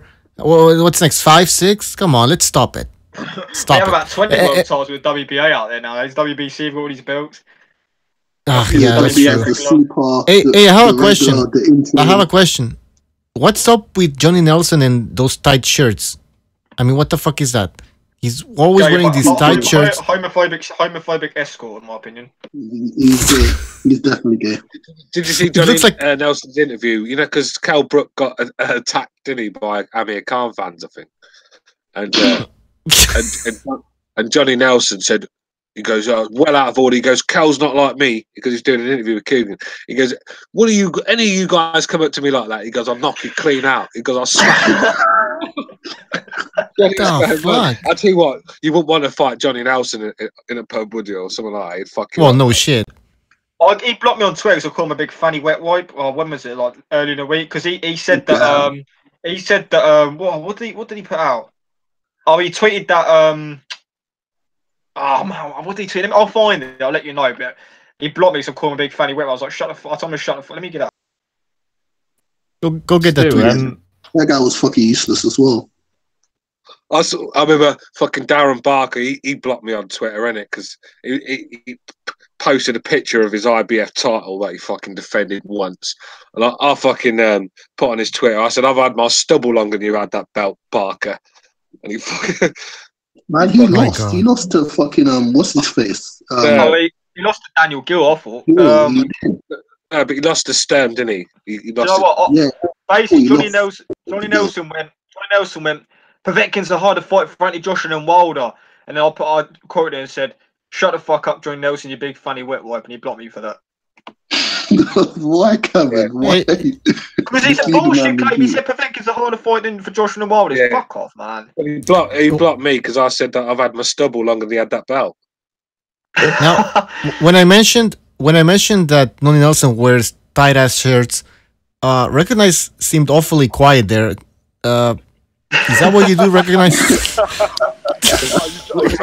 Recognize you. I wear tight shirts? Is that what you say? Same brand as Johnny Nelson.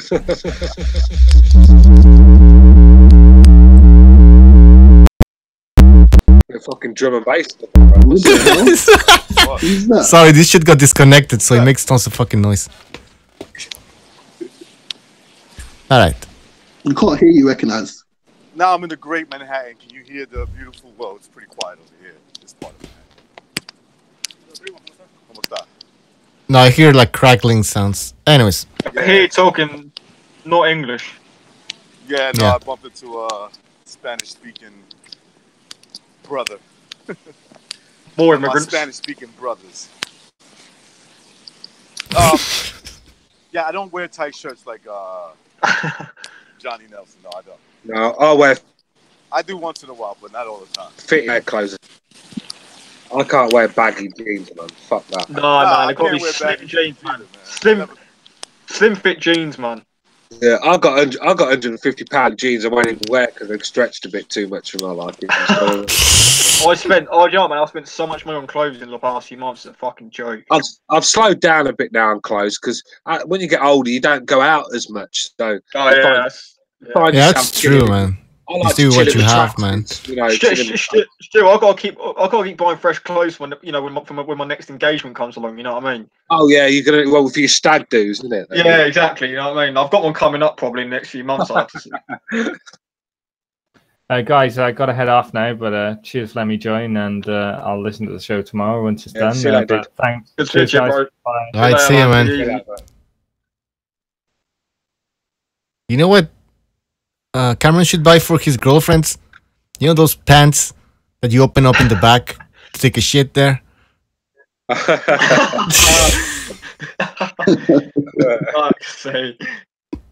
Where's BDA at tonight anyway?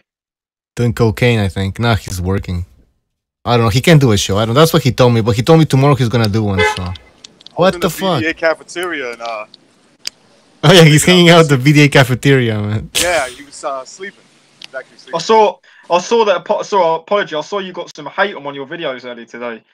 Yeah, let's not talk about that. Apology. Who's hating on you? What happened? Who do you think it is? Is any? Oh, is that recognized? Who is this? Is that my buddy? Is that recognized? I don't want to. Like, I'm not thinking about him. I don't really care what he has to say. So I'm just gonna move on from that. Yeah, I just found it funny. That's all. I was kind of browsing. I kind of saw it. I thought it was quite funny. Yeah. Yeah, there was somebody begging to come back on the show. Somebody who was kicked out. Thought it was pretty pathetic, though. I won't mention any names. Go on, mention the name. No. But it was pretty pathetic. Like, I'm ready to come back on the show. Like, I'm ready. Like, what the fuck? I miss those good heated debates. He might have just said, I've decided that I want to come back on the show. Yeah, that's it. Stu, that's it, man. That's a comment. That's what you should have said. Yeah. I miss Stu's little back and forths with Michael Stott. Yeah, that was fun. That was fucking fun, man. God, I'm gonna come to the UK and whip your ass, dude. Yeah, I remember that. I told him he wouldn't make it off the runway. I just remember you, Stu, saying, "I'll pay for your ticket to come over." Yeah, I'll pay. Remember you? Well, why? I told him he'd be going over with the box with an American flag around it. I remember you roasting him about him being the ginger, because the only people that are Muslim are gingers or rejects or something like that. Yeah, for fucking I said you're either a fucking ginger or a sex pest, and he'd want to convert to what he did. Do you know what I mean? Convert to Islam. I'm just kidding around. Yeah, that was the good days when everybody was fighting each other. You also had Precise engaging in some debates with with people. Let's not mention them. Yeah, with some people. I watched the debate. Vegan gains guy the other day. That was fucking crazy, man. Have you seen it? I saw one. I don't know if is that the most recent one. No, this one. It fucking hell, man. It's Ice goes nuts. Ice goes nuts at him, man. Jeez, gotta watch that. Right, yeah, it's Vegan Gains versus Carnival. Is his name? Carnival. Yeah. I'm gonna look it up. And what's the deal with Precise's? No, sorry, Recognize the Matrix video. Is it controversial or what the hell? None of you lot do videos anymore. Like, Recognize you don't do vids. I don't know. You know what? I've been getting my fix talking boxing with you guys. That's what it is. Yeah, Recognize you and X. None of you do videos anymore, man. Don't mention me in the same sentence with X, okay? Get him on the show, man. Where's he at? I don't know. Fuck him. His acid reflex. Acid reflux, yeah. Yeah, reflux. Oh, I don't know if he might have been taken to court for kids that aren't his again. I don't know. It's a good chance he's locked up. I mean, I don't know. Nah, he'll get Andre Ward, the son of Jesus, to bail him out. What is that? What's happened to fucking hell? Is Recognize doing the Morse code in the background or something? Yeah, what is that sound? It sounds like annoying, constant sound. What is it? Well, I don't know. Is that Recognize? Is that X? Hey, what happened? What's happened? Is he still about? Wait, who is he? Who is What are you doing, man? I Recognize as a spy. Oh, he's a devil for no, he's an agent for white supremacy apparently. Is that Michael Stott still about, Cameron? Sometimes he messages me on the Hangouts off air, saying how am I doing and that. Yeah, he's still about. Yeah, I just haven't seen that guy for a long time. We can get him back on if you want. I've literally not fell out of any ball in this show. I don't think. He's just such a crybaby. I wouldn't mind. I don't care if he comes on, but he's a crybaby. I'm not getting enough airtime. Stuart's take our fuck off. Yeah, there's like tons of people in here, man. It's pretty hard to manage it, and then for some reason I get drowned by you guys when everybody's talking at the same time. So it's pretty hard to manage the whole debate. Sometimes when I'm on the show, you can get some information out of the encyclopedia, and he'll be in the chat going, "Oh, encyclopedia don't know what the fuck it's talking about." Oh, that's true. Oh, I just can't do it. He knows everything. Do you know That's what, Butcher? Sometimes I'm just on the show and I don't hear shit. Then when I'm listening to the show back, I'm thinking, like when you play like some sound bites and stuff, I didn't hear it when I'm actually on the Hangout. But when I listen to the show, I can hear it. It's the Hangout. Everybody can hear me fine on YouTube in the chat and everything. But the Hangouts is a piece of. That's why we talk over you. I think. Sometimes Do you guys use Skype? Or can you download Skype? We can try that at some point. I've got Skype. So if you want to call me through Skype, you can. Yeah, you're right. I've got Skype as well. I got Stu on Skype for crying out loud. Oh, I think I have you, Cameron. I have Cameron and Stu. I haven't logged into it for months, man. Log into it now, Nadja. What is it? Mine is boxingdebate@hotmail.com. Oh, I got you. I see you was with Hamid the other day on a Hangout. Yeah, well, yeah, I had a lot of people on the Hangout on my channel the other day. Recognize was on it. Yeah, I was on there. It was me, you, Cameron, right? And yeah, and a bunch of other my other guys on there. Yeah, from the US. I just turned on and Hamid was on. So yeah, I couldn't listen to it. 10 people on it, man. Yeah. Some people just ramble on, and it's pretty. Yeah, that was enough for me, I'm afraid. I gotta say, Hamed is good for like internet talk, boxing shit. Like his voice. I can hear. Yeah, I heard what you said. Recognize, but you have to speak a little bit louder, man. He sounds like he's banging someone in doggy position. It sounds like his balls are slapping against some pussy. That's what it sounds like to me. Jeez. How about now? Can you hear me now? That's good? Yeah, it's okay. Yeah, better. That's better. Not perfect. I'll recognize, man. I'm always on the run, man. I'm working right now. I'm working. What, X? Sorry, X? Hard worker. We wouldn't mind if you had an office, though, but you work in a fucking factory. No, man, I'm like on 24-hour calls lately. Whenever they call me, I gotta go. I do have a little office. Tiny little spot. It's called my car. His cubicle. All right. let's get back to business. What was the business? So, did you see that Canelo and I know you guys don't like talking about it; it gets exhausting. But did you see Canelo and Triple G did over 1 million buys? Oh yeah, that's You know what that good. means? That means that we never get to see a third fight. I wouldn't. Say Joe, that, if that third fight happens, I'm going MGTOW. I'm not even joking. You can't go MGTOW. Come on. With your No, addiction. if there's a third fight, I'm going MGTOW. I'm drawing an apology on that train. But what's another bigger money fight right now? I'd rather see any fight except that third No, fight. I mean I agree. I'd rather see. I'd rather see Canelo against fucking Paulie Malignaggi in a comeback fight. That's how bad I don't want to see that trilogy fight. Oh God, come on, man. Paulie. But I tell you what, Paulie's still fucking going on about Conor, isn't he? He's had a hair transplant as well, the fucking mug. Did you see Paulie get really butthurt because a fan was fucking goading him? Yeah, on IFL TV. Yeah, and Paulie got all upset about it. You can see it even in the interview afterwards. He was still angry. But all you got to do is mention Conor's name, and Paulie just fucking loses it, man. I think Paulie's gay. Strange. I think Paulie has some sort of infatuation. He's had a hair transplant and everything. Connor's living in his head rent Did you free. say he had a hair transplant, Cameron? That's what you said? Yeah, he actually has, man. Look at his hairline when he was last fighting. Now look at his hair now. Who? What are you talking about? He's fucking playing himself. Paulie had a hair transplant. Straight up.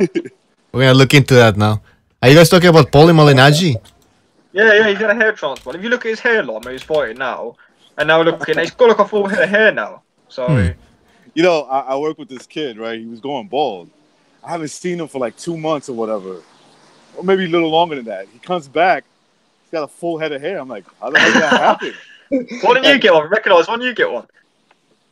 Nah, I mean, my hair still grows back. It's just not as thick as it used to. Oh, yeah, my hair is thick, man. It's ridiculous. But my hair was exactly like that at your age. But, you know, when you get older, it doesn't stay that way. You'll see. X says I got black man's hair. That's why he calls me a light-skinned black dude or something like that. Yeah, you kind of do in a way. I see what he's talking about. I've got that prime Muhammad Ali afro going on at the minute. Yeah, you got more like a special ed afro going on. You know what special ed is? A young Roberto Duran sort of thing, I'd say. You know who Special Ed is? He was a rapper back in the 80s or the 90s. Nah, man, I was born in the 90s, so late 90s. Oh, damn. 90s were the best times, man. So, I can see Paulie has more hair now. Yeah, I told you, he had a hair transplant. It still looks a cunt, though. So, yeah, it looks even worse, I'd say. I just think those things look ridiculous when you are obviously going bald and then one day you come back with full head of hair. Yeah, nobody's gonna remember this that you was going bald. Stunning. The next minute you fucking Shawn Michaels in it. What's that?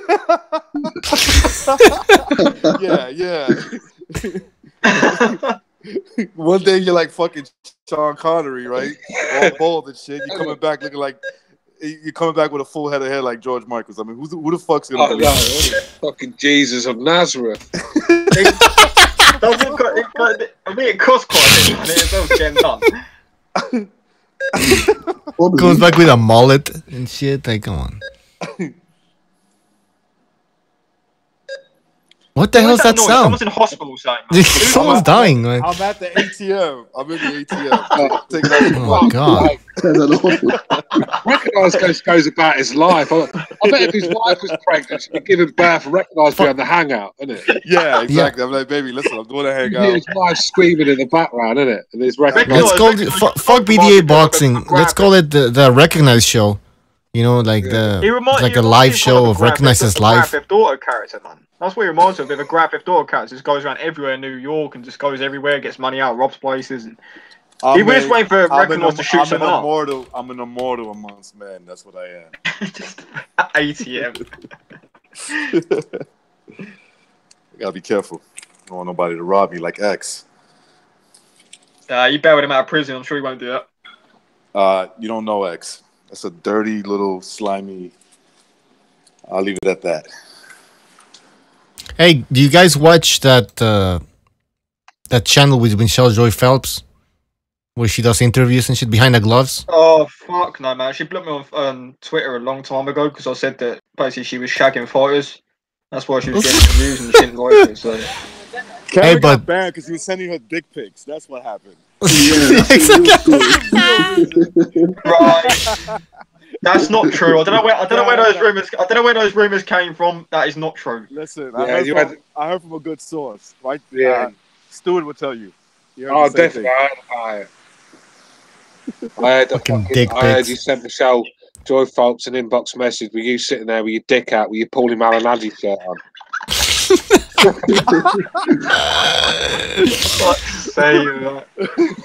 Can't confirm that isn't true. You had that red Paulie Malignaggi shirt that you got. You had that on.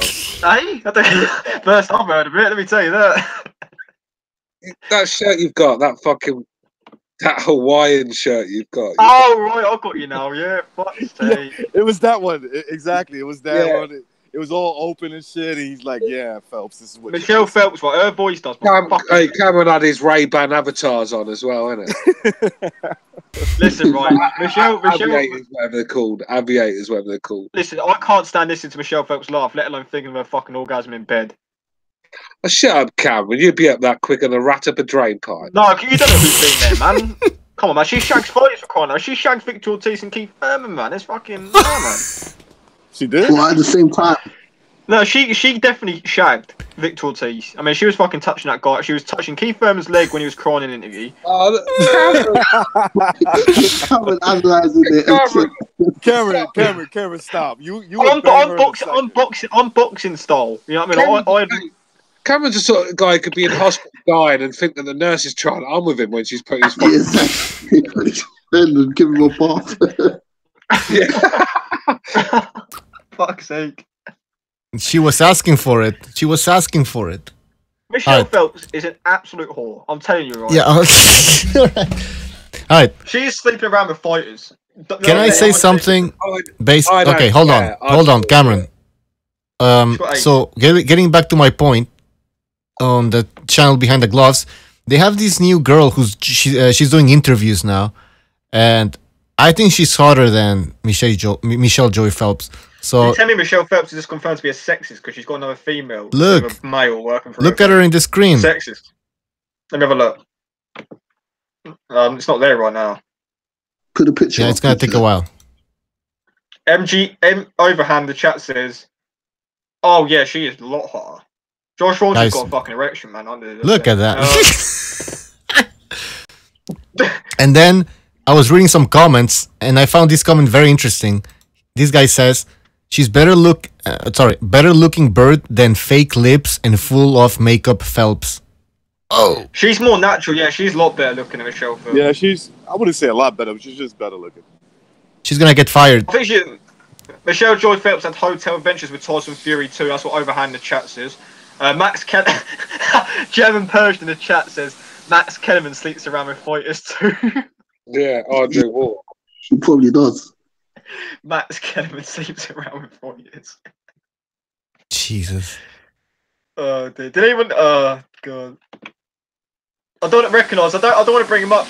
Recognise what is going on in the background. What's going on, man? It's not me. Yeah, it is, man. You got some like 90s videotape going on in the background. He's got the ring going on. It's like a ghost coming through the screen or something. I'm walking through Gotham City. Yeah, that makes sense. Recognise he's about to get shot up. I'm gonna go into for the chat. There's a bunch of questions here. Hold on. Man. Stream it. Turn your video. Hold on. I'm more likely to get shot up in London than fucking New York. You get stabbed.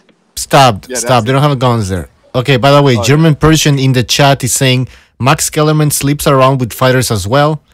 You have Stack Those Bananas says, anyone excited about Khabib against McGregor? Stu, are you excited about McGregor Khabib? Oh, without a shadow of a doubt. Yeah, of course I am. very excited about it. I mean, Any predictions? With the UFC, it's very rare I get excited for a fight in the UFC, but this is one I definitely am. I mean, these two guys hate each other for a start. I mean, Khabib,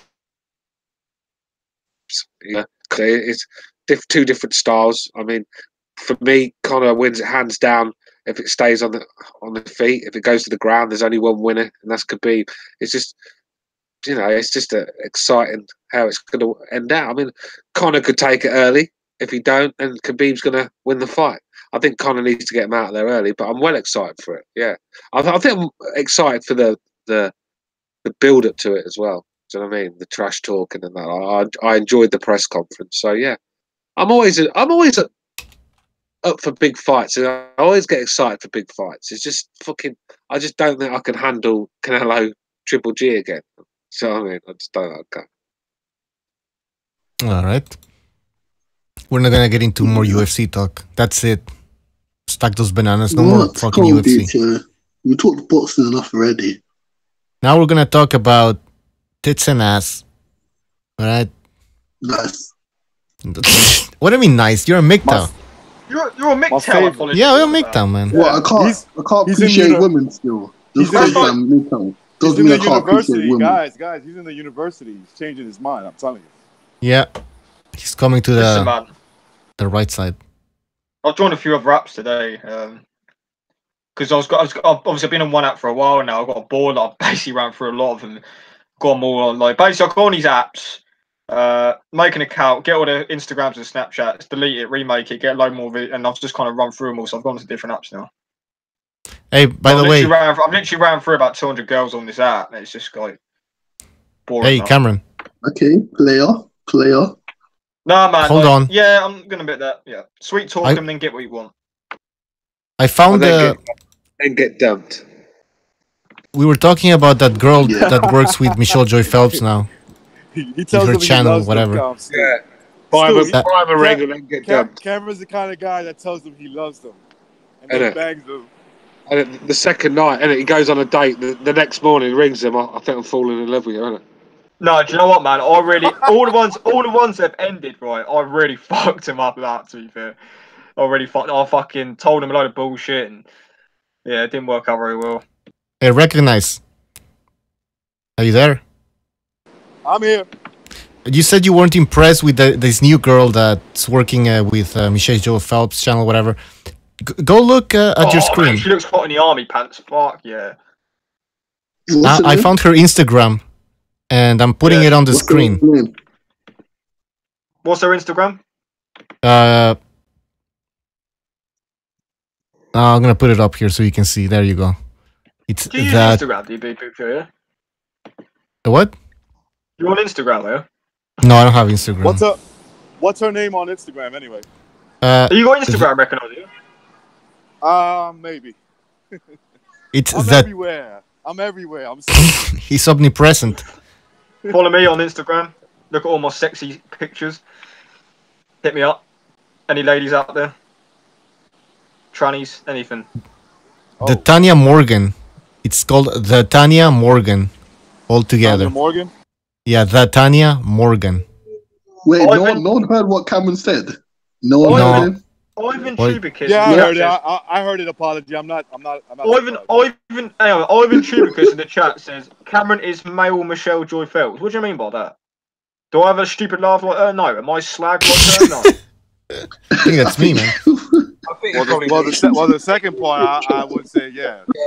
He probably.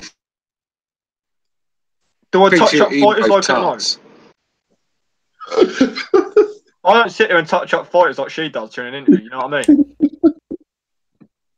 Yeah, but you both lick bum holes. That's probably what you mean. That is very true, but I actually literally do it. She just, you know, like. I bet Michelle likes to give rim jobs. I hope she didn't lick Tyson Fury's bum. Oh my god! Fuck! Stop! Oh, I almost. Joe, right? People make. Come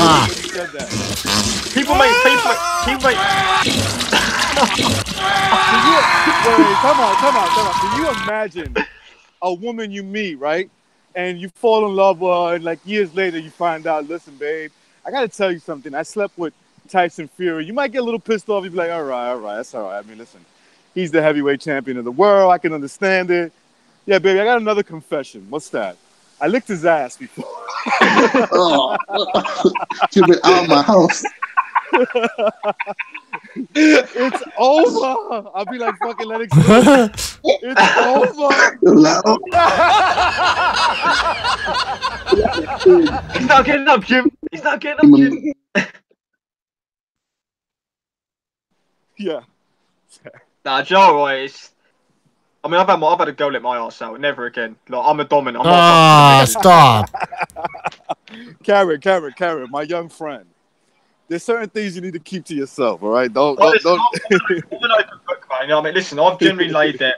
I generally laid there and let a girl lick my arse out. I thought, you know, this isn't great. It's actually quite pleasurable, but I thought to myself, I'm actually a right fucking sister. Jesus Christ. Isn't that what? Apology. I hate to break it to you. I hate to break it to you. Women are nasty as fuck. I hope you know that. For fuck's sakes. Of course they are. Apologies. You can't knock it until you tried it. It is literally that. Oh, jeez. Was she all female, Cameron? Are you sure she was all female? Sure, like, she actually was a very kind of innocent girl, which is kind of surprising why she'd done it. But fuck it. Like, she was kind of real quiet and shit. I see what recognise. You've probably got a point there, because The hell?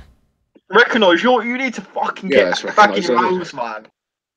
You got a point there, because I'm just going back on the last 3 birds I've had, and all 3 of them were filthy as fuck. You could just do anything with them, just dirty. That's my point, Stuart. I don't like it, man. I don't like it. You know, I can't remember the last time a girl told me no, I could do something. Yeah, man. Same. Oh, please. Even on chats before, I'll say some real. I haven't tried that fucking ass licking shit and anything like that. It made me laugh that you on the last show, you were like, I had to go around and I was looking at her ass. I thought, so if Cameron is it, he put his tongue in that. Yeah. What's wrong with you? Yeah, you come into my mind, man. I was just looking at it and just thought, Cameron would have looking at Cameron. Honestly, man, do you know what? Right? Some pussies smell real fucking raw and shit. You know what I mean? So sometimes their ass stop it. Like, you got right, come on, man. Everybody's had a girl when they've gone down there and their pussy has smelled rotten as fuck. And you still continue. You disgusting fucks. Smell before you go down. You don't stick your tongue in a fucking rotten fucking stone. Tell him, Steve. Tell him. Hey, by the way, in the chat, guys, in the chat, Overhand is saying in the chat that Fury nodded coke on Michelle's face. Well, did he sniff it up afterwards? I don't see why people knock their shit. I do. There's nothing wrong with it, man. Fuck's sake. No, all right, Cameron, we're not gonna get into that. On. You have mental issues. Yeah, Cameron. The thing is, though, Cameron, when you start being a dirty little kinky bastard, the next thing. Wait a minute. I got mental issues because I lick arse out. I got mental issues, man. Come on now. No, I didn't say you got mental issues. No, I do. That's what Bucho said, man. That's what Bucho I do. And I stand by it. I don't know what that noise is. That's recognised. I can be in the middle of fucking 9/11. That's what recognises. If you don't have any limits to what you'll do, my point is, one day it could be a homosexual act like you're doing. No, man. Listen, man. I'm 100%. I'm 100% straight.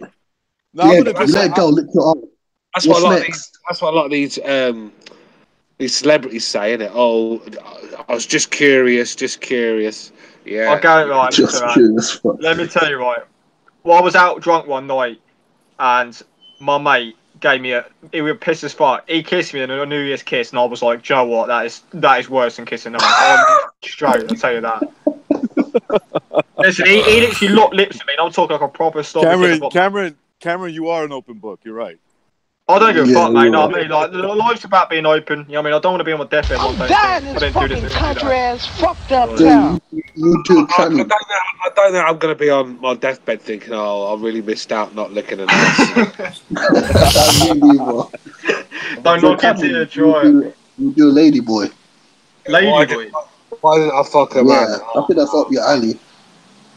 Apology, man. You won't do any of the shit I do, man. If anyone's a lady boy, it's you. Because I have hygiene standards. So do I, man. I'm very hygienic. Just because I put my tongue in a girl's fucking rectum. What is that? Apology. Listen, with girls, you got to be dirty. They'll find somebody else to do it with. That's how. Yeah. No, they are. I'm being honest with you. Listen, there's girls. I know. It's just it's just too disgusting. And it'd be the prettiest girls too. They like to get pissed on. Some of them even like to get like, oh, he won't do it. He won't do it. I'll find somebody else to do it. What did you just say, Cameron? I said I've done that before, man. I mean, a girl piss, man. She let me piss on her before. That bastard. Straight up, she let me piss all over her fucking tits, man. I'm not even joking. Jesus fucking Christ. Yes, they're out there. I'm telling you, Apology. I've met a few. Honestly, right, literally, man, I pissed on this. Apology just dropped off, man. I think I might have just killed him on the Yeah, he got scared. He threw up. I think I'm sort of guy. Yo, Apology left to throw up. Apology, come back, man. It's okay. That's got to be my new intro, innit, man? I'll let her go. I'll let her piss on it. Yeah, what's wrong? Don't be afraid. She's just an asshole. Don't be afraid. She's just an asshole. Not even joking, right? I was speaking to a girl recently, right? And she was like, I'm not on the pill or anything. I goes, well, obviously I'm using a condom. She goes, no, let's make a fucking baby. I thought, are you having a fucking laugh? And she was being deadly serious. Like, she genuinely said to me, get me pregnant. I thought, you are fucking kidding me, mate. Holy Christ. Cameron, you get some real classy birds, don't you? You ask, you let them piss on you. Oh my God. Or you piss on them. No, come on. No, apologies. I know you missed, but basically, like, I was speaking to this girl, and she was like, she I don't know what's wrong, but she was like, "Oh, you're gorgeous," stuff. And I was like, right. So we had a little bit of chat, and she was like, "Oh, don't use a condom. What, you're on a pill?" And she goes, "No, you get me pregnant." I was like, "You fucking have enough." She goes, "No, I'll have a baby with you."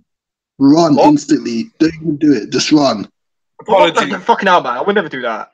Apologies. Run, Cameron. Apologies is the sort of guy that wraps cling film around his dick and then puts a condom on when he fucks a bird. The fight scout says the fight scout says Cameron gets into his emotions a lot. Nah, man, I'm just an open book when it comes to my sexual life, man. That's all it is. Try it sometime. So, what about lady boys? Is that your next step? Yeah. Fuck that shit. I can see it now. Cameron with a little 5'4" Filipino. I can see it, mate. It has a little ding dong down there. That was bananas, guys. Cameron, what's the most inventive thing you've used in the bedroom, mate? Fuck. Let me think about this. I've not really done anything like that, man. I've never really used anything inventive. Like, it's just been me using my bare hands and throwing girls about. Yeah, you're a pioneer, you know. Oh, if you haven't shoved your bottle of beer up a girl, you haven't lived. I've not done that, man. I mean, Jesus Christ. Damn. What on you? Yeah, I think Stu is a nut job, man. What, Stu? You drank it afterwards, didn't you? What? Stu's into torturing women. I've had a girl send me a video on Snapchat of her putting a cucumber in her ass. That's one of the most inventive thing about it. My God. And she ate it afterwards, didn't she? No, that would have been She put it in her ass and ate it. She put it and made a salad with it. What'd you say, Stu? I think Cameron put it up in his sandwiches for work the next day. Exactly. She made you eat it. Fuck. You know, what is this fucking podcast turning into? You got to turn this. All right. Let's move on from this subject. I think it's enough. Cameron always brings up. Yeah, go ahead, feature. Yeah, it's okay. That's it. I'm gonna end the show if we don't change subjects here, because we've been stuck on this ass thing for like 30 minutes, man. Come on.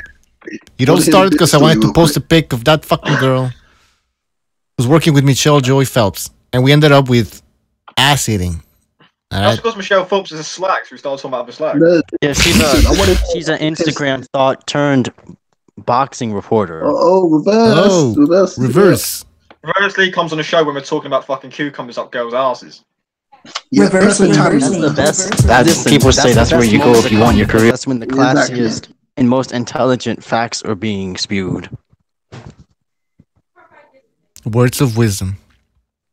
No, seriously, right. Stu, the beer story. I need to hear it. Yeah, I need to hear this as well. What? Just fucking round my mate's house years ago, innit?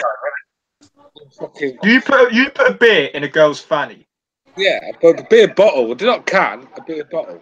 Fuck's sake. My Did you God, drink was it that in the name of science? Are you gonna do some experiment or I just?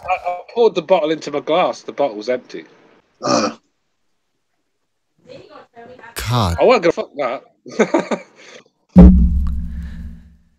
All right, I'm exhausted here from this conversation. I know, I was young when they asked me. I was young when I did it. I haven't done it since. It was just she was a dirty little slag, so I treat her like one. I think I saw that video. Yeah. Same. I think the worst video I've had is a girl actually sent me a video of her actually taking a piss on the toilet. And for some reason, like, she actually turned me on. Like, I didn't even ask her. She randomly sent me a video. I was out and about at the time. I opened it, and all it was her fucking taking a piss. I bent over the toilet. Thought, what the fuck is this shit? Did you watch the whole thing? Yeah, I saved it actually. Hey, we have somebody in the chat. Wexford DDJ Wexford DJ. He says, "What the fuck? This is a boxing channel or what?" Nope. He's a new guy. I thought you were getting boxing. Could you imagine it, right? Some guy never listened to the show for turns in all the years. And Yeah, said, exactly. Yeah, He's I probably saw a like- girl stick a cucumber up her arm. I wanted to move on, and they asked me about the beer bottle. So what can I do? Well, we're not gonna talk about Bellew Usyk because we've talked about that fight and there's nothing much else to We say. could always talk about Canelo GGG, you know, but No. apologies. By the way, Let's move on. let's move on. Yeah. I'm looking at my notes here and I don't have anything. Oh, by the way, I'm just thinking of somebody literally coming in the chat and just hearing this, like, for the first time listening to the show out of nowhere and just hearing all this shite. It's you, Cameron. You always bring it up. It's not me, man. I didn't start this tonight. Apology. What are you wearing, man?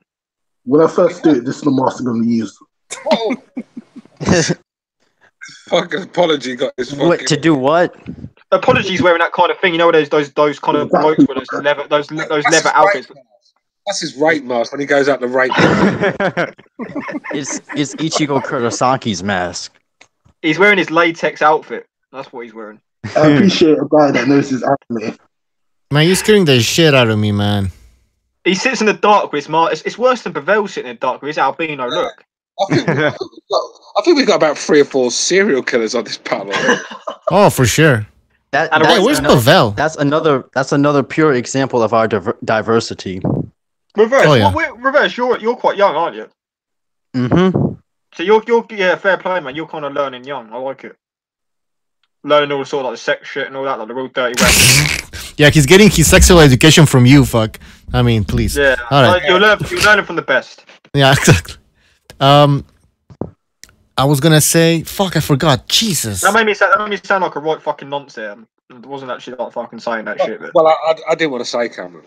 Yeah, it sounded like a right fucking. You know what I mean? I'm no Adam Smith. You know what I mean? I was gonna say something I forgot. All right. Is there any more boxing we can talk or? Brampton Warrington. That's a good. All right.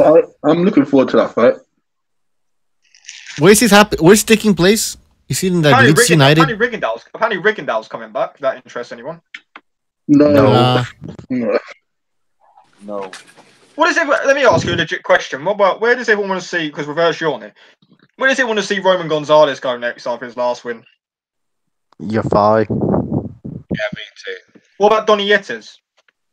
I think Nietes will win. I think what Roman should do is just beat up Khalid Jafai and then retire. You think he beats Jafai, do you? I think he can beat. No, he dropped off. I think that's a hard fight for Chocolatito, that one. I think he should retire because he's gonna end up in the canvas again. What about Huey Fury versus Pulev? That's coming up, isn't it, soon? It's going to be a stinker. It's going to be isn't it? It's going to be an absolute stinker. No one's going to lead. No one's going to lead first. Huey Fury is just dreadful to watch. Pulev is just so basic. Don't get me wrong, he does the fundamentals well, but that's all he has got. The fundamentals he's a lot. I think he's overrated, Pulev. A lot of people think he's better than he really is. So I think that's going to be a stinking fight. That will. Yeah. I see Huey Fury winning that fight by a decision, even though it's in Bulgaria or whatever. But like Stu said, he's boring. He needs to let his hands go if he's going to win a decision. He'll do enough. KIWI Boxing in the chat. It's quite hard to. He's not a man you're going to go out there and blow away, is he? He's quite tricky. But I just don't think he lets his hands go enough. He's always. If he did a bit more, he could have beat Parker, but he just hasn't got it in him to drag that extra 10% out of him when he needs to. And I think he's just stuck in a gear when he can't get out of it. Yeah. Yeah.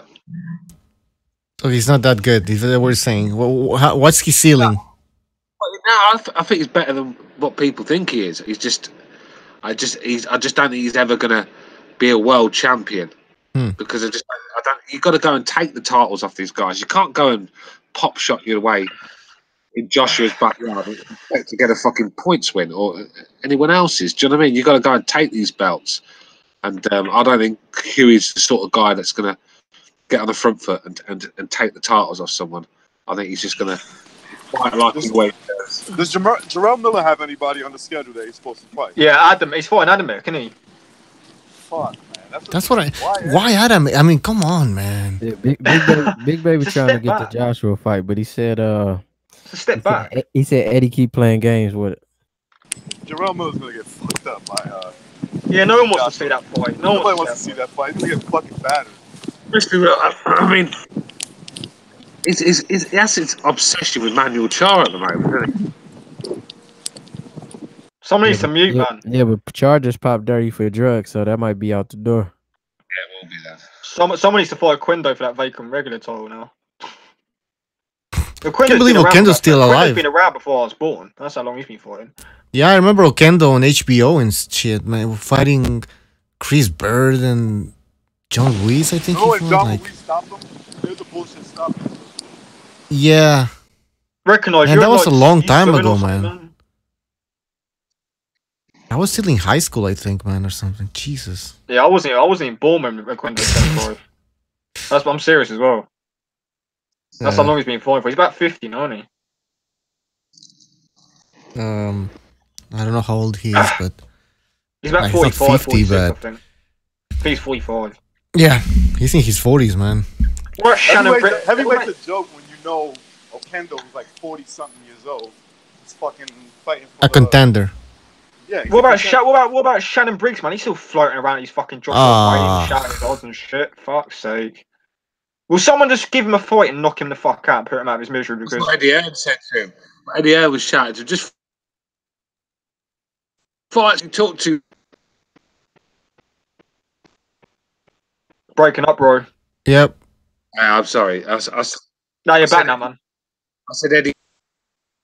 Nope. Eddie Hearn said that to him. He says, "You talk too much. Just fight somebody." Yeah, he needs to, man. It's getting boring now. I mean, he's been talking for 5 years now. If you think about it, almost. Yeah. I mean, you know, when he first came back, he was. You know, when he did the thing when he knocked Vladimir off the sale, that was funny. Yeah. But for the last years, he's been so his confrontations with Vladimir were funny as fuck to me. Yeah, man, it's quality. You know, when he went into the actual restaurant and Vladimir was eating at and Vladimir pulled the water over his head, he went absolute ape shit. That was quite funny. Man, I think he got on that. Vladimir would have beat that boy up, man, badly. Yeah. I'm surprised he survived it. Vitali put him in a fucking coma, man. I mean, that was 10 years ago.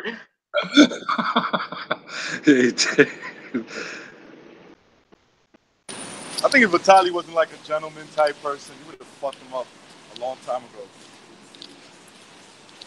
Yeah, I remember when who was it?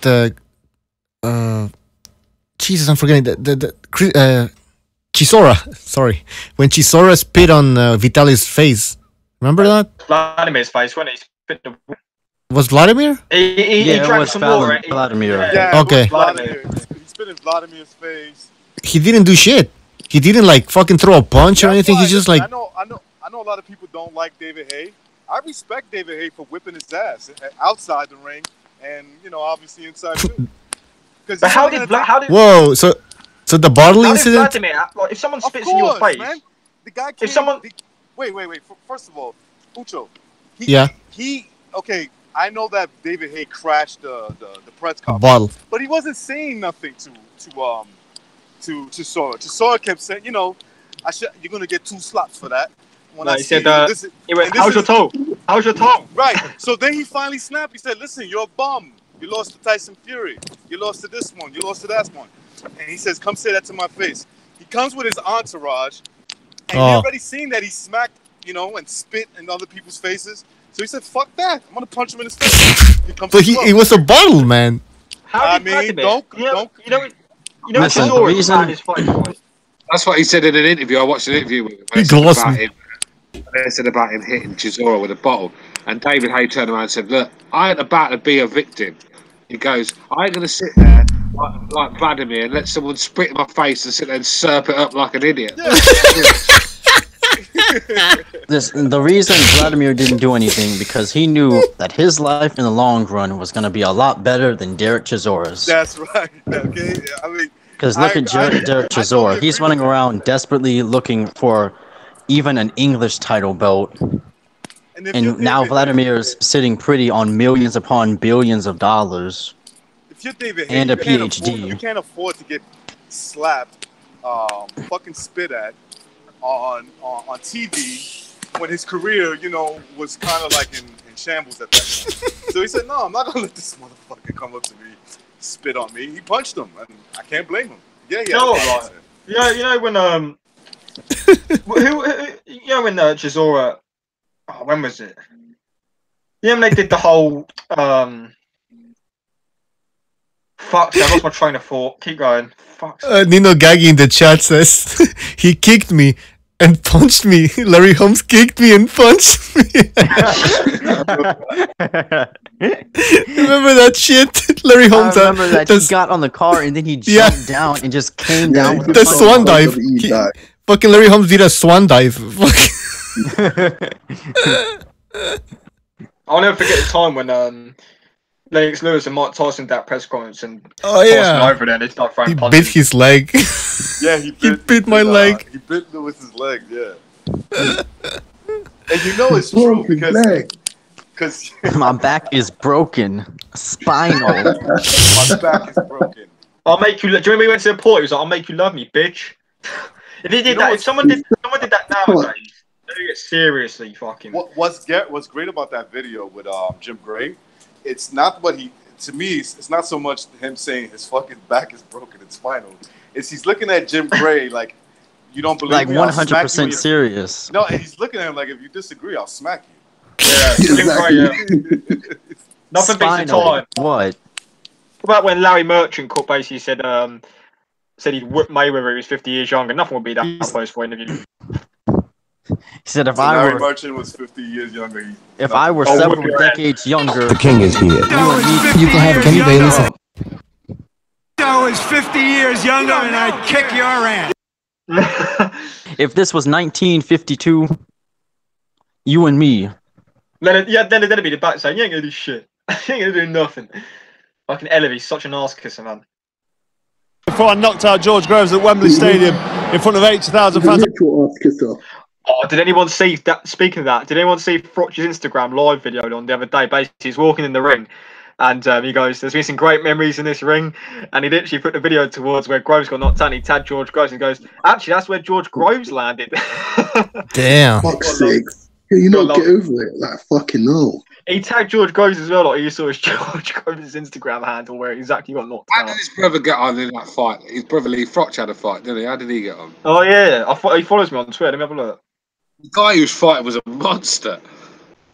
He's actually undefeated, Lee Frotch, as a. He's massive. The guy who's fighting was huge. I don't know who he was, but it's just sort of face off. A huge guy. Carl Frotch has gone proper grey now, isn't he? I tell you what, he's still in good shape though. He still looks around that super middleweight. Frotch has got so many grey hairs now. He had a nose job. Still in good shape though. I mean, he's still walking around at the super middleweight by the looks of it. Did he have a nose job? Who cares? Well, this is like Entertainment Tonight. Yeah, no one cares. Like, I don't know. We're not talking about shit, so I don't know, man. Did Froch have a nose job? Yeah, he did. He must have had, because I remember his nose being like crooked. Yeah. He had this like diagonal nose, so he could always know where west was. Hey, when you have a girlfriend that looks like, that one he has, come on, you don't give a shit, man. Yeah. I mean, he does have a lot of money. He sure does. Mr. Reverse, it's not about the money. Yeah, exactly. It's awesome personality. Does have it's a lot awesome of money. personality. Yeah, I don't think he was like. I think she met him just before he fought Taylor. So I don't think he had a lot of money when she met him, because before he fought Taylor, he was with Hennessy, weren't he, and fucking making peanuts. It was only when he got with Hearn and Sky Sports. I think he fought Boutte on Sky Sport, and I think did he fight Pascal? I think he fought Pascal, then he fought Boutte on Sky Sports. Was it? Hey, Pascal put in a good fight against Froch. You think about it. Pascal loved it. Oh, you were breaking up, Stu. I just said it was a great fight. Pascal Froch. Yeah, more competitive than Lucien Boutte against Hal Froch. Wanking in it.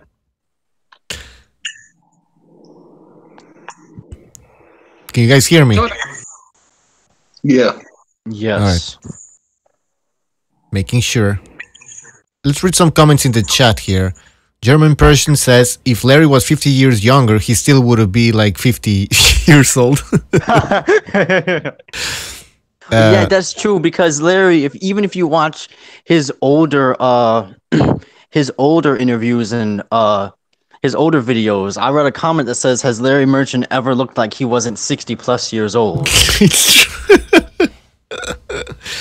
And he's an immortal. Oh, that's too little in the chat. All right. Carl Froch's nose is greater than Floyd's needle. Froch is at a nose job, for crying out loud. Whoa, Ned's Matic I would love. in the chat is saying, I think I'm the only Rigondeaux fan left. Probably. Get him out. Get him out. You get out, man. Get out of here. Wait. He says the only Rigondeaux fan left. Yeah. He's only ever been the only Rigondeaux fan. Exactly. And that Cuban guy who was managing Rigondeaux's Twitter account. Oh yeah, whatever happened to him, man? Does he ever tweet since that Lomachenko fight? Let me have a look. I used to follow him, but I followed Rigondeaux after he got absolutely fucking whooped. Yeah. I basically unfriended Lawrence Cody on Facebook because we're after his absolute stinker of a fight the weekend. I was like, no, I know this fucking clown on my face with. Like, that guy's. Why you said in the first place? Oh, because I interviewed him once upon a time. That's why. I think Coley is probably the most disliked boxer in the UK at the moment. Not because of the guy he is, but he's a bit of an arrogant prick. But there's worse in the UK, a lot worse. I just think his fighting style and the way he tries to kid the public. Hey guys, that's what's annoying. I didn't watch the Okoli fight, but everybody keeps talking about how boring it was. So now I'm kind of intrigued. I actually want to see this fight because I don't know. Everybody's saying it was so boring. Probably was. Does it have to stay boring so Oakley doesn't quit again?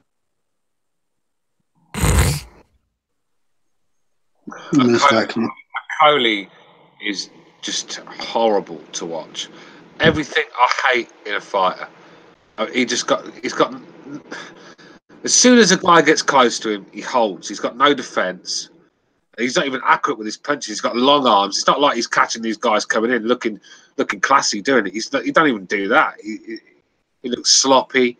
Do you know what I mean? Just clumsy, and it's horrible to watch. Horrible. And to think that fucking Eddie Hearn tried to to hype this guy.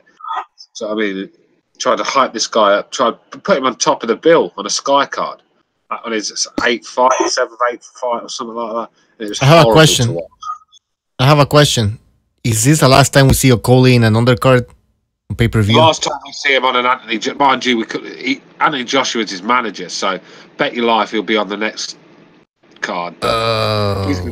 He's going to be the first fight of the night. Do you know what I mean? The only people watching that will be the fucking the stewards and the fucking cleaners. God. Well, good luck with that in the UK. Terrible fight. Just terrible to watch. In the chat. We've seen Lawrence Okoli versus Andre Ward at cruiserweight. Oh dear, that'd be awful. Can we stop mentioning fucking Ward? Please. Yeah, it's annoying me that people keep mentioning him with Usyk and Bellew when it's them. I just want to see Ward stay retired.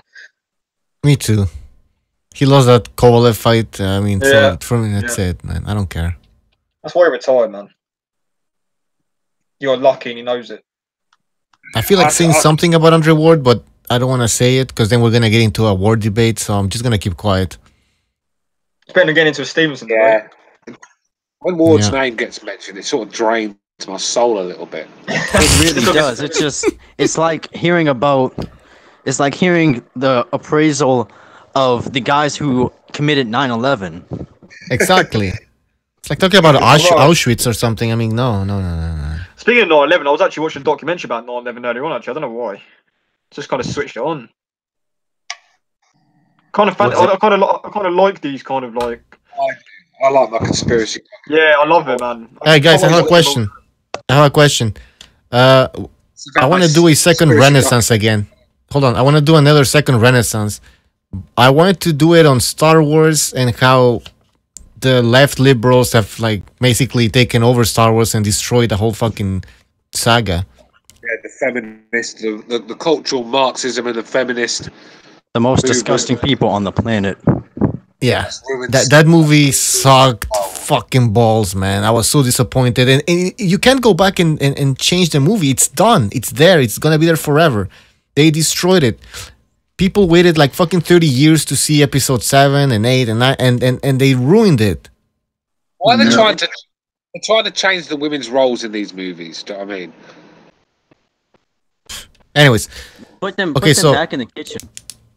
Yeah. All right, calm down. We don't want to. To those listening, okay. Just the movie. All right, guys. The movie that came out. I mean, let's be real, right? The most iconic moment we can remember of Princess Leia from all them Star Wars with a little bikini on with Jabba the Hutt. That's when you say Princess Leia, you just remember her with her tits out and a little fucking. Because that's when she was actually being valuable. Exactly. That's sexist. Because we had that little bit of excitement, and then we had that little moment where we saw a nice little bit of ass and tits, and that was a role.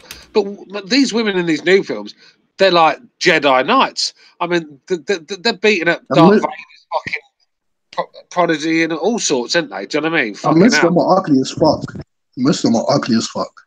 Right? If you're gonna cast them to be main roles, you could at least make them pretty.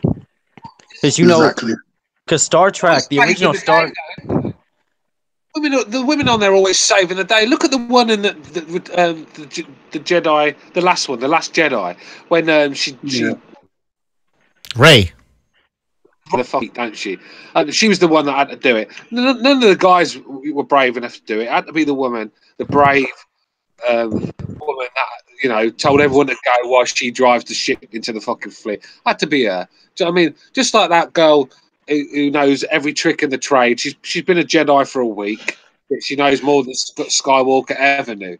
Yeah. She flew that Millennium Falcon. But the first time she got that Millennium Falcon, she flew it better than Solo ever flew it, or Chewbacca put together. All right, hold on, Stu. I know you're passionate about this, but I want to ask people what topics they want to talk about in Second Renaissance, so I can start preparing some visuals. So we have Star Wars is one. Any other topics? Nino Gaggy in the chat says, props to Princess Leia for giving me one of my first hard-ons. Absolutely. I think he's right. I think me too. All right. Other topics for Second Renaissance. Go ahead. In the chat, you can join in as well. Money. Okay, come on. What are you talking about? Money. All right. Nobody has any ideas. All right. 9/11. Drugs. Yeah, I wouldn't mind talking about 9/11. I told you. This is what I want to talk about. This is what I want to talk about. What, Princess Leia's fucking tits nuts? Oh, we will. We will. But I'm saying, all right. I'll just write Star Wars. That's it. We're just gonna discuss. I want to talk. I want to talk about also. I want to talk about William Shears Campbell, Paul McCartney that we see today. I want to talk about the death of the real Paul McCartney. I like that. Oh no, Stu. All right, I'm gonna write it down. But I don't believe that shit. Star Wars is shit, man. It's an interesting topic, mate. How they fool you into believing stuff. Yeah, all right. I like that. Yeah, good topic. Death of real Paul McCartney. I was watching some videos on that after you mentioned it a few months ago, and I don't know, like they were putting little hints on the songs. Come on. But you've got to watch the proper documentaries. You're just watching them little clips. Yeah, probably. I'll send you some proper docs to watch on. All right. I will have some chat there. All right. Star Wars, Death of Real Paul McCartney. Cameron, you want to say something? Multiculturalism. Fuck that. It just gets everyone rowdy. That place. Yeah. I'm writing it down. Okay. 9/11. Yeah, I like that. I like that one, man. I'm probably indulging that in a minute. Fine. I'll have 9/11 jokes for that. Fuck's sake. MGTOW. You want to talk about MGTOWs? Well, no, he had a fucking whole show about that. I know, I'm joking. That fucking guy with a bandana on. Can we talk about the shaming being put on the porn industry? Yes, I heard about that. Basically me. Shaming of the porn industry. Imagine being part of the porn industry. That's fucking great. Imagine being a porn star, you're getting paid to have sex. Fucking brilliant. But you don't get a lot of money if you're a guy. Everybody. That's fine, man. I'll have sex with anybody going, man. With a dude. You get 10 times less money than a girl. Yeah. I ain't go fuck, man. I'll still get paid. Listen, if I'm fucking a hot chick, I'll get paid for that. I ain't care that. As long as I got a pussy and they're fucking not had a post operation to get their dick cut off, I don't mind. Would you do a threesome with two guys and one girl? I hear most of the time dudes have to start off on dudes. Reverse. I'm no Yusuf Mack. Let me tell you that. So Cameron, with the ugly, fat old chicks. Cameron, if they tell you, Cameron, if they offer you more money, but you have to do a threesome, but that means two guys and one girl, would you do it? I've done that before, man. Oh, fuck's sakes! Fucking dicks touching and shit. You're you gay. and your mate have never threesome with a girl. You're bisexual.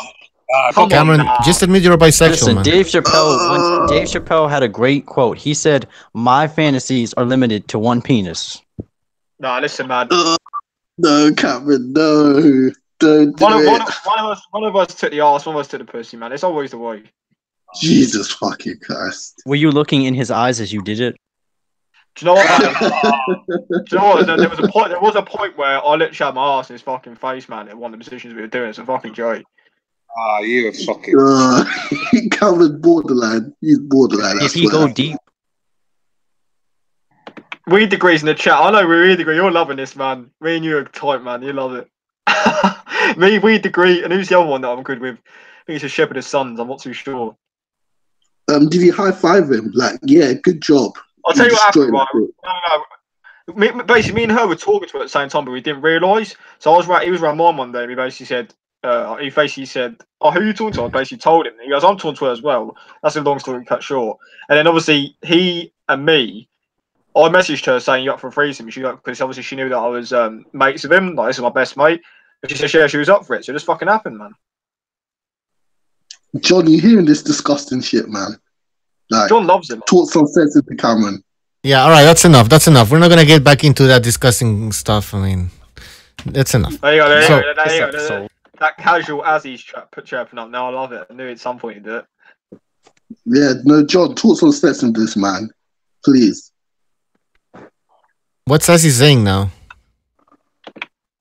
He said, "Okay, Cameron."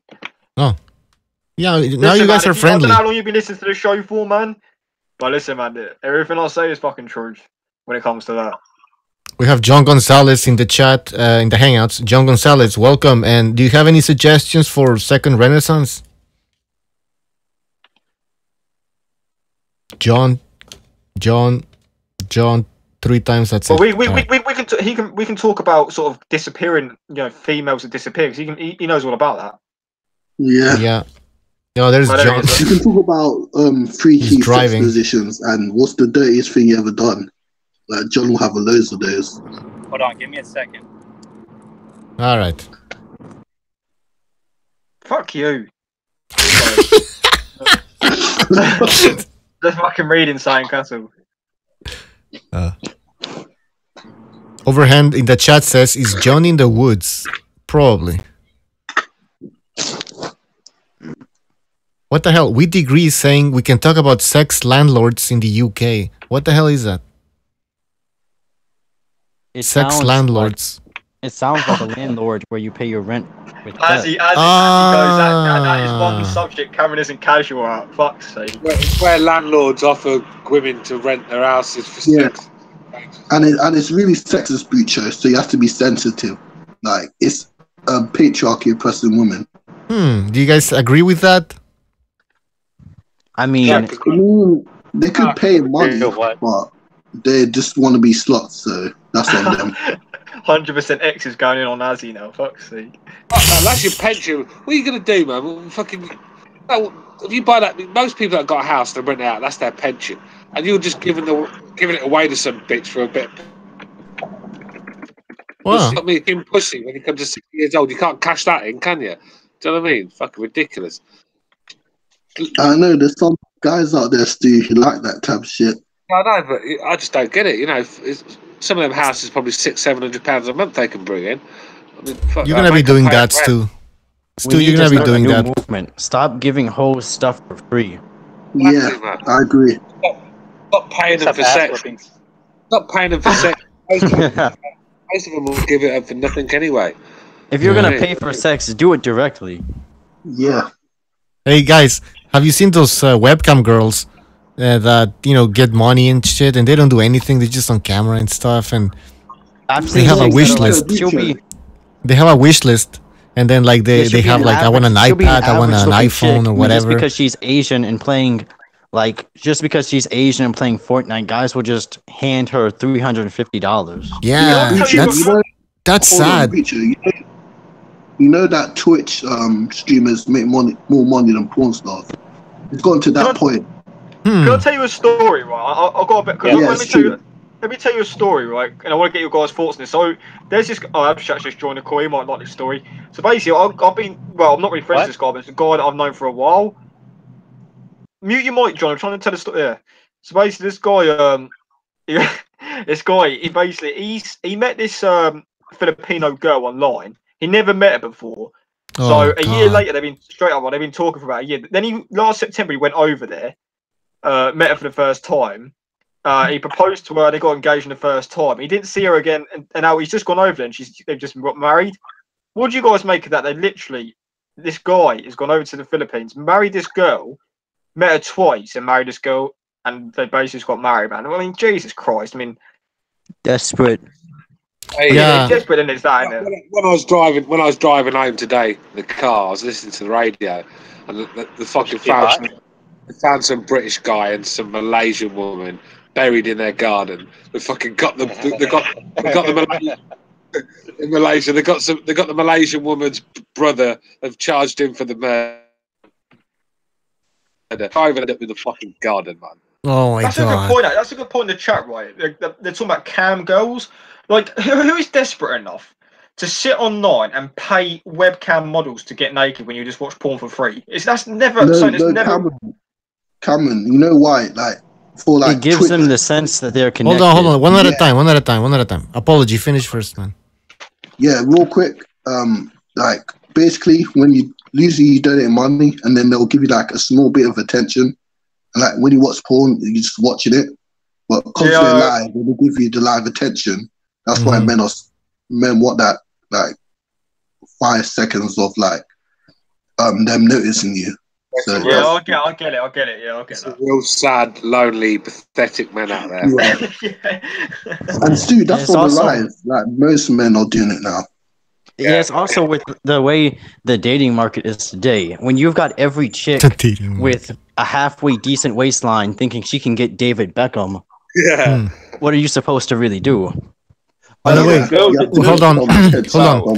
We have Abstract. Does that come in on adult work, right? I know this girl that does it, and she says like guys can ask her to do certain things. Do you know what I mean? And like, I think that's probably the difference with like she says like guys ask her to fucking like put stuff on her feet and lick it off and all kinds of fucking madness. Like, see, I don't get that, man. Like, Cameron.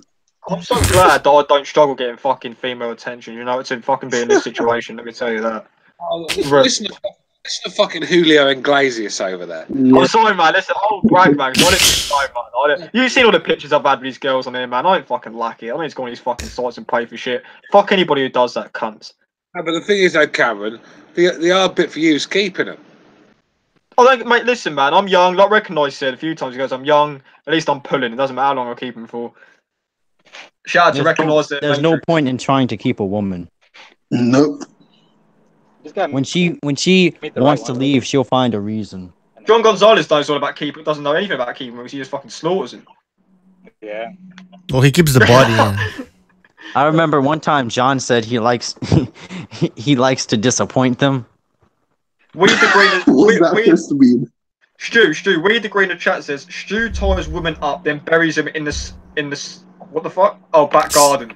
Cement. Cement. Cement. Sorry. Cement. Right, I do. Stu strangles them with a scarf, then does that. I'm right, I fucking do. Get rid of them. At least they're coming back to pick them. In the chat, X says Stu is a devil worshipper. Man, what's wrong with that? Listen, but how can the counterpart of God, the devil, exist if God doesn't exist? Wait, whoa! I'm triggered. Whoa! You saying God doesn't exist? Yeah. There's devils everywhere you look. There's little devils around, man. We're in hell as we are. And fucking look at it. Everywhere you look, there's a little devil looking at you. So we're in hell as it is. Yeah, but you want to know something that I found out? That actually only good-looking people go to hell. If you're ugly, you have a 10% more chance of going to heaven. Well, you should be alright then. Damn. I'm only joking, bro. No, I'm trying to go to hell. Who the hell wants to go to heaven? Fuck heaven. Okay, you're gonna have Jesus talking about, hey, what is this website called X videos? Can't do that here. Can you imagine the limitations of stuff you can do in heaven? There's no pornography there. You just walk around and plant flowers all day. Is there boxing? Is there boxing in heaven? No, that's violent. Yeah, you can't. Why would you ever want to hurt another person? Not the kind of boxing you want. I want the. Maybe Mayweather will be in heaven. Do you know what? Every time I talk about sex, I keep getting kicked out of these chats, man. I think YouTube's on to me, man. Yeah. Yeah. You've been blacklisted. Disgusting fuck. No, straight up, put on every the ass time I list. spoke about something dirty for the last sort of half hour, I've been kicked out 3 times now. BG, can we talk about like cam girls on Second Renaissance as well? Sure. I think it's an I'm gonna interesting write it topic. down. Cam girls. What was the topic for tonight anyway? Like, were we talking about any boxing? Yeah. Oh yeah, just one thing. Yeah, Okay. we were about a few hours ago. A few hours ago we were. Well, Abstract, give us your take on Usyk and fucking Bellew. Okay. Well, I mean, it's not as shit a fight as a lot of people are making out. there's a couple of unknown elements, I suppose, where like Bellew's like he's the bigger guy probably, and by a bit. Although stood together, it didn't look like there was that much in it. More experienced as a pro, but other than that, I don't think he's really got many advantages, and I really don't see that he's got much chance, to be honest, Bellew. If I'm honest, so you're not excited about this fight? Is that what you're saying? Actually, I'm quite looking forward to it because, you know, I like watching Bellew anyway. I mean, I'm not one of these people that shits on a fight unless it's, you know, like a super high level 50-50 or whatever. I'm just a boxing nut. Like, what I will say though is, Bellew, like, has anybody got on the fact that he's trying to create a beef here already? Yeah, man. Yeah, he always does it. I'll pick that up, man. Like, you know, when I head to head, he was probably trying to like wind Usyk up and that.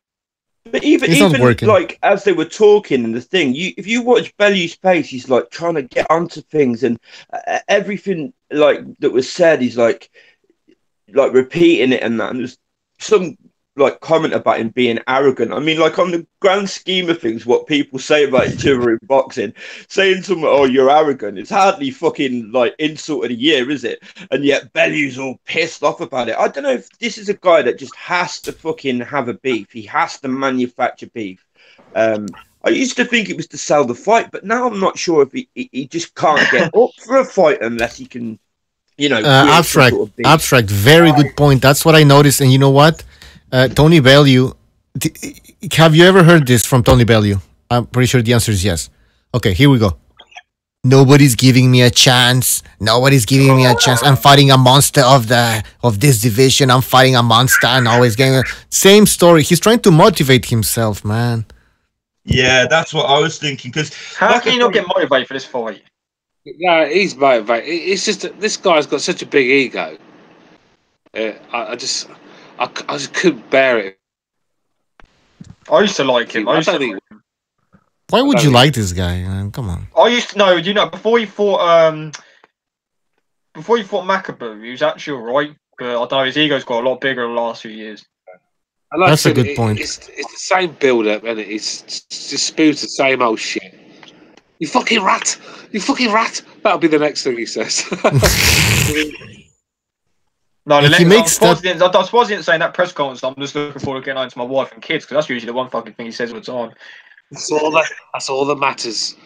And then back home to my wife and kids. It's not about the money. It's not about the fame.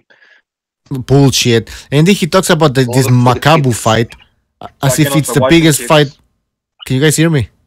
Yeah.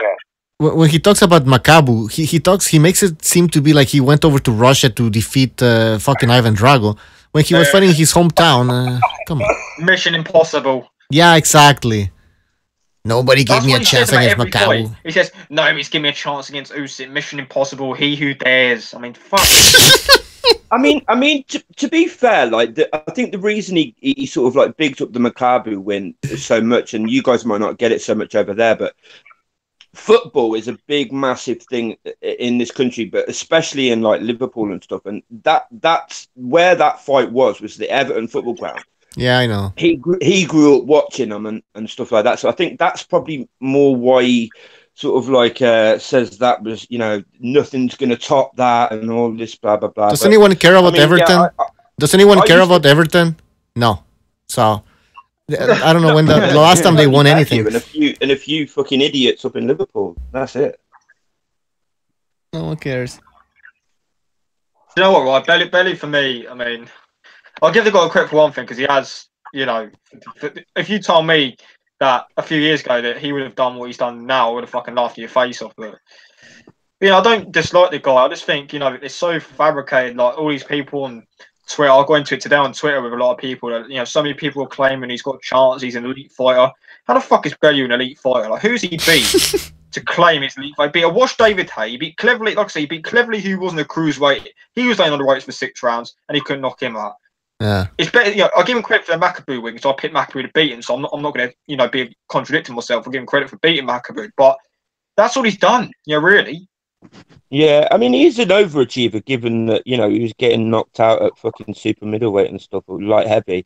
But I mean, Yeah, I mean, like anybody that really kind of like paid close attention to Hay knew that Hay was shot, knew that that wasn't a He looked that slow, wasn't didn't a he? fully fit Hay in either fight. In both of those fights, he weren't fully He fit. looked slower when he fought Mark. The more he looked slower. Like even though he blasted him out in first round, like his punches were slower, his footwork was slower. It's just the fact he was fighting absolute gash in those two combat fights. Yeah, well, it was after the Jurjard fight that I noticed it. I thought the Demori fight was over too quickly, but after the Jurjard fight on the Boxing Gossip podcast, I said David Hay's done.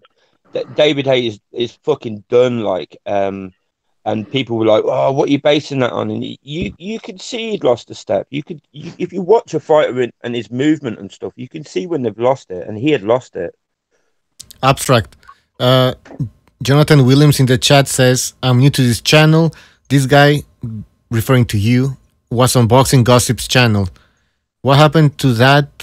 No, what happened with that? And it was a good channel. Does anyone know? What happened to the channel? I don't think he does it anymore, does he? No, well, he had some personal issues, some family problems and stuff and whatnot. I don't think he's gone for good. But he definitely had to take some time off and stuff. But he's all right on that. And my understanding is that he will be starting up again, doing stuff again. But I just don't know when. I listened to that podcast like for a few times. I can't remember. Like you were definitely on it, Abstract. Like your voice was. I remember when you came on the show the first time. It was familiar. So I did. Obviously, now you said that. Like I can't remember. Yeah. Yeah, I was on it all the way through. I was on the first one. I was a part of the panel for the first one and whatnot. Yeah, it was a good podcast. It was decent. It was very structured. Like, do you know what I mean? Like there was a set like topics that we wanted to discuss in a certain order and whatnot. I just go with the flow wherever I am. Do you know what I mean? But yeah, it was. So what's better, having a structure or just being like BDA Boxing, which is all over the fucking place? Like, I guess it depends on your intentions, doesn't it? On what you want your show to be. Yeah, sometimes I kind of want a structure, but it's kind of difficult when you have a lot of people. You have people like.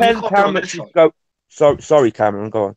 No, go on, bro. I'm not really saying anything that's actually anything decent. So, I mean, for me, I think it depends on how much is going on in the sport. Like, if it's a week where there's a massive card in the US, massive card in the UK, loads of news, loads of controversy and stuff, I think then you kind of like, if you want to cover everything, you kind of need a bit of a structure. But weeks like, I guess there's not much on next week. Is it just Groves?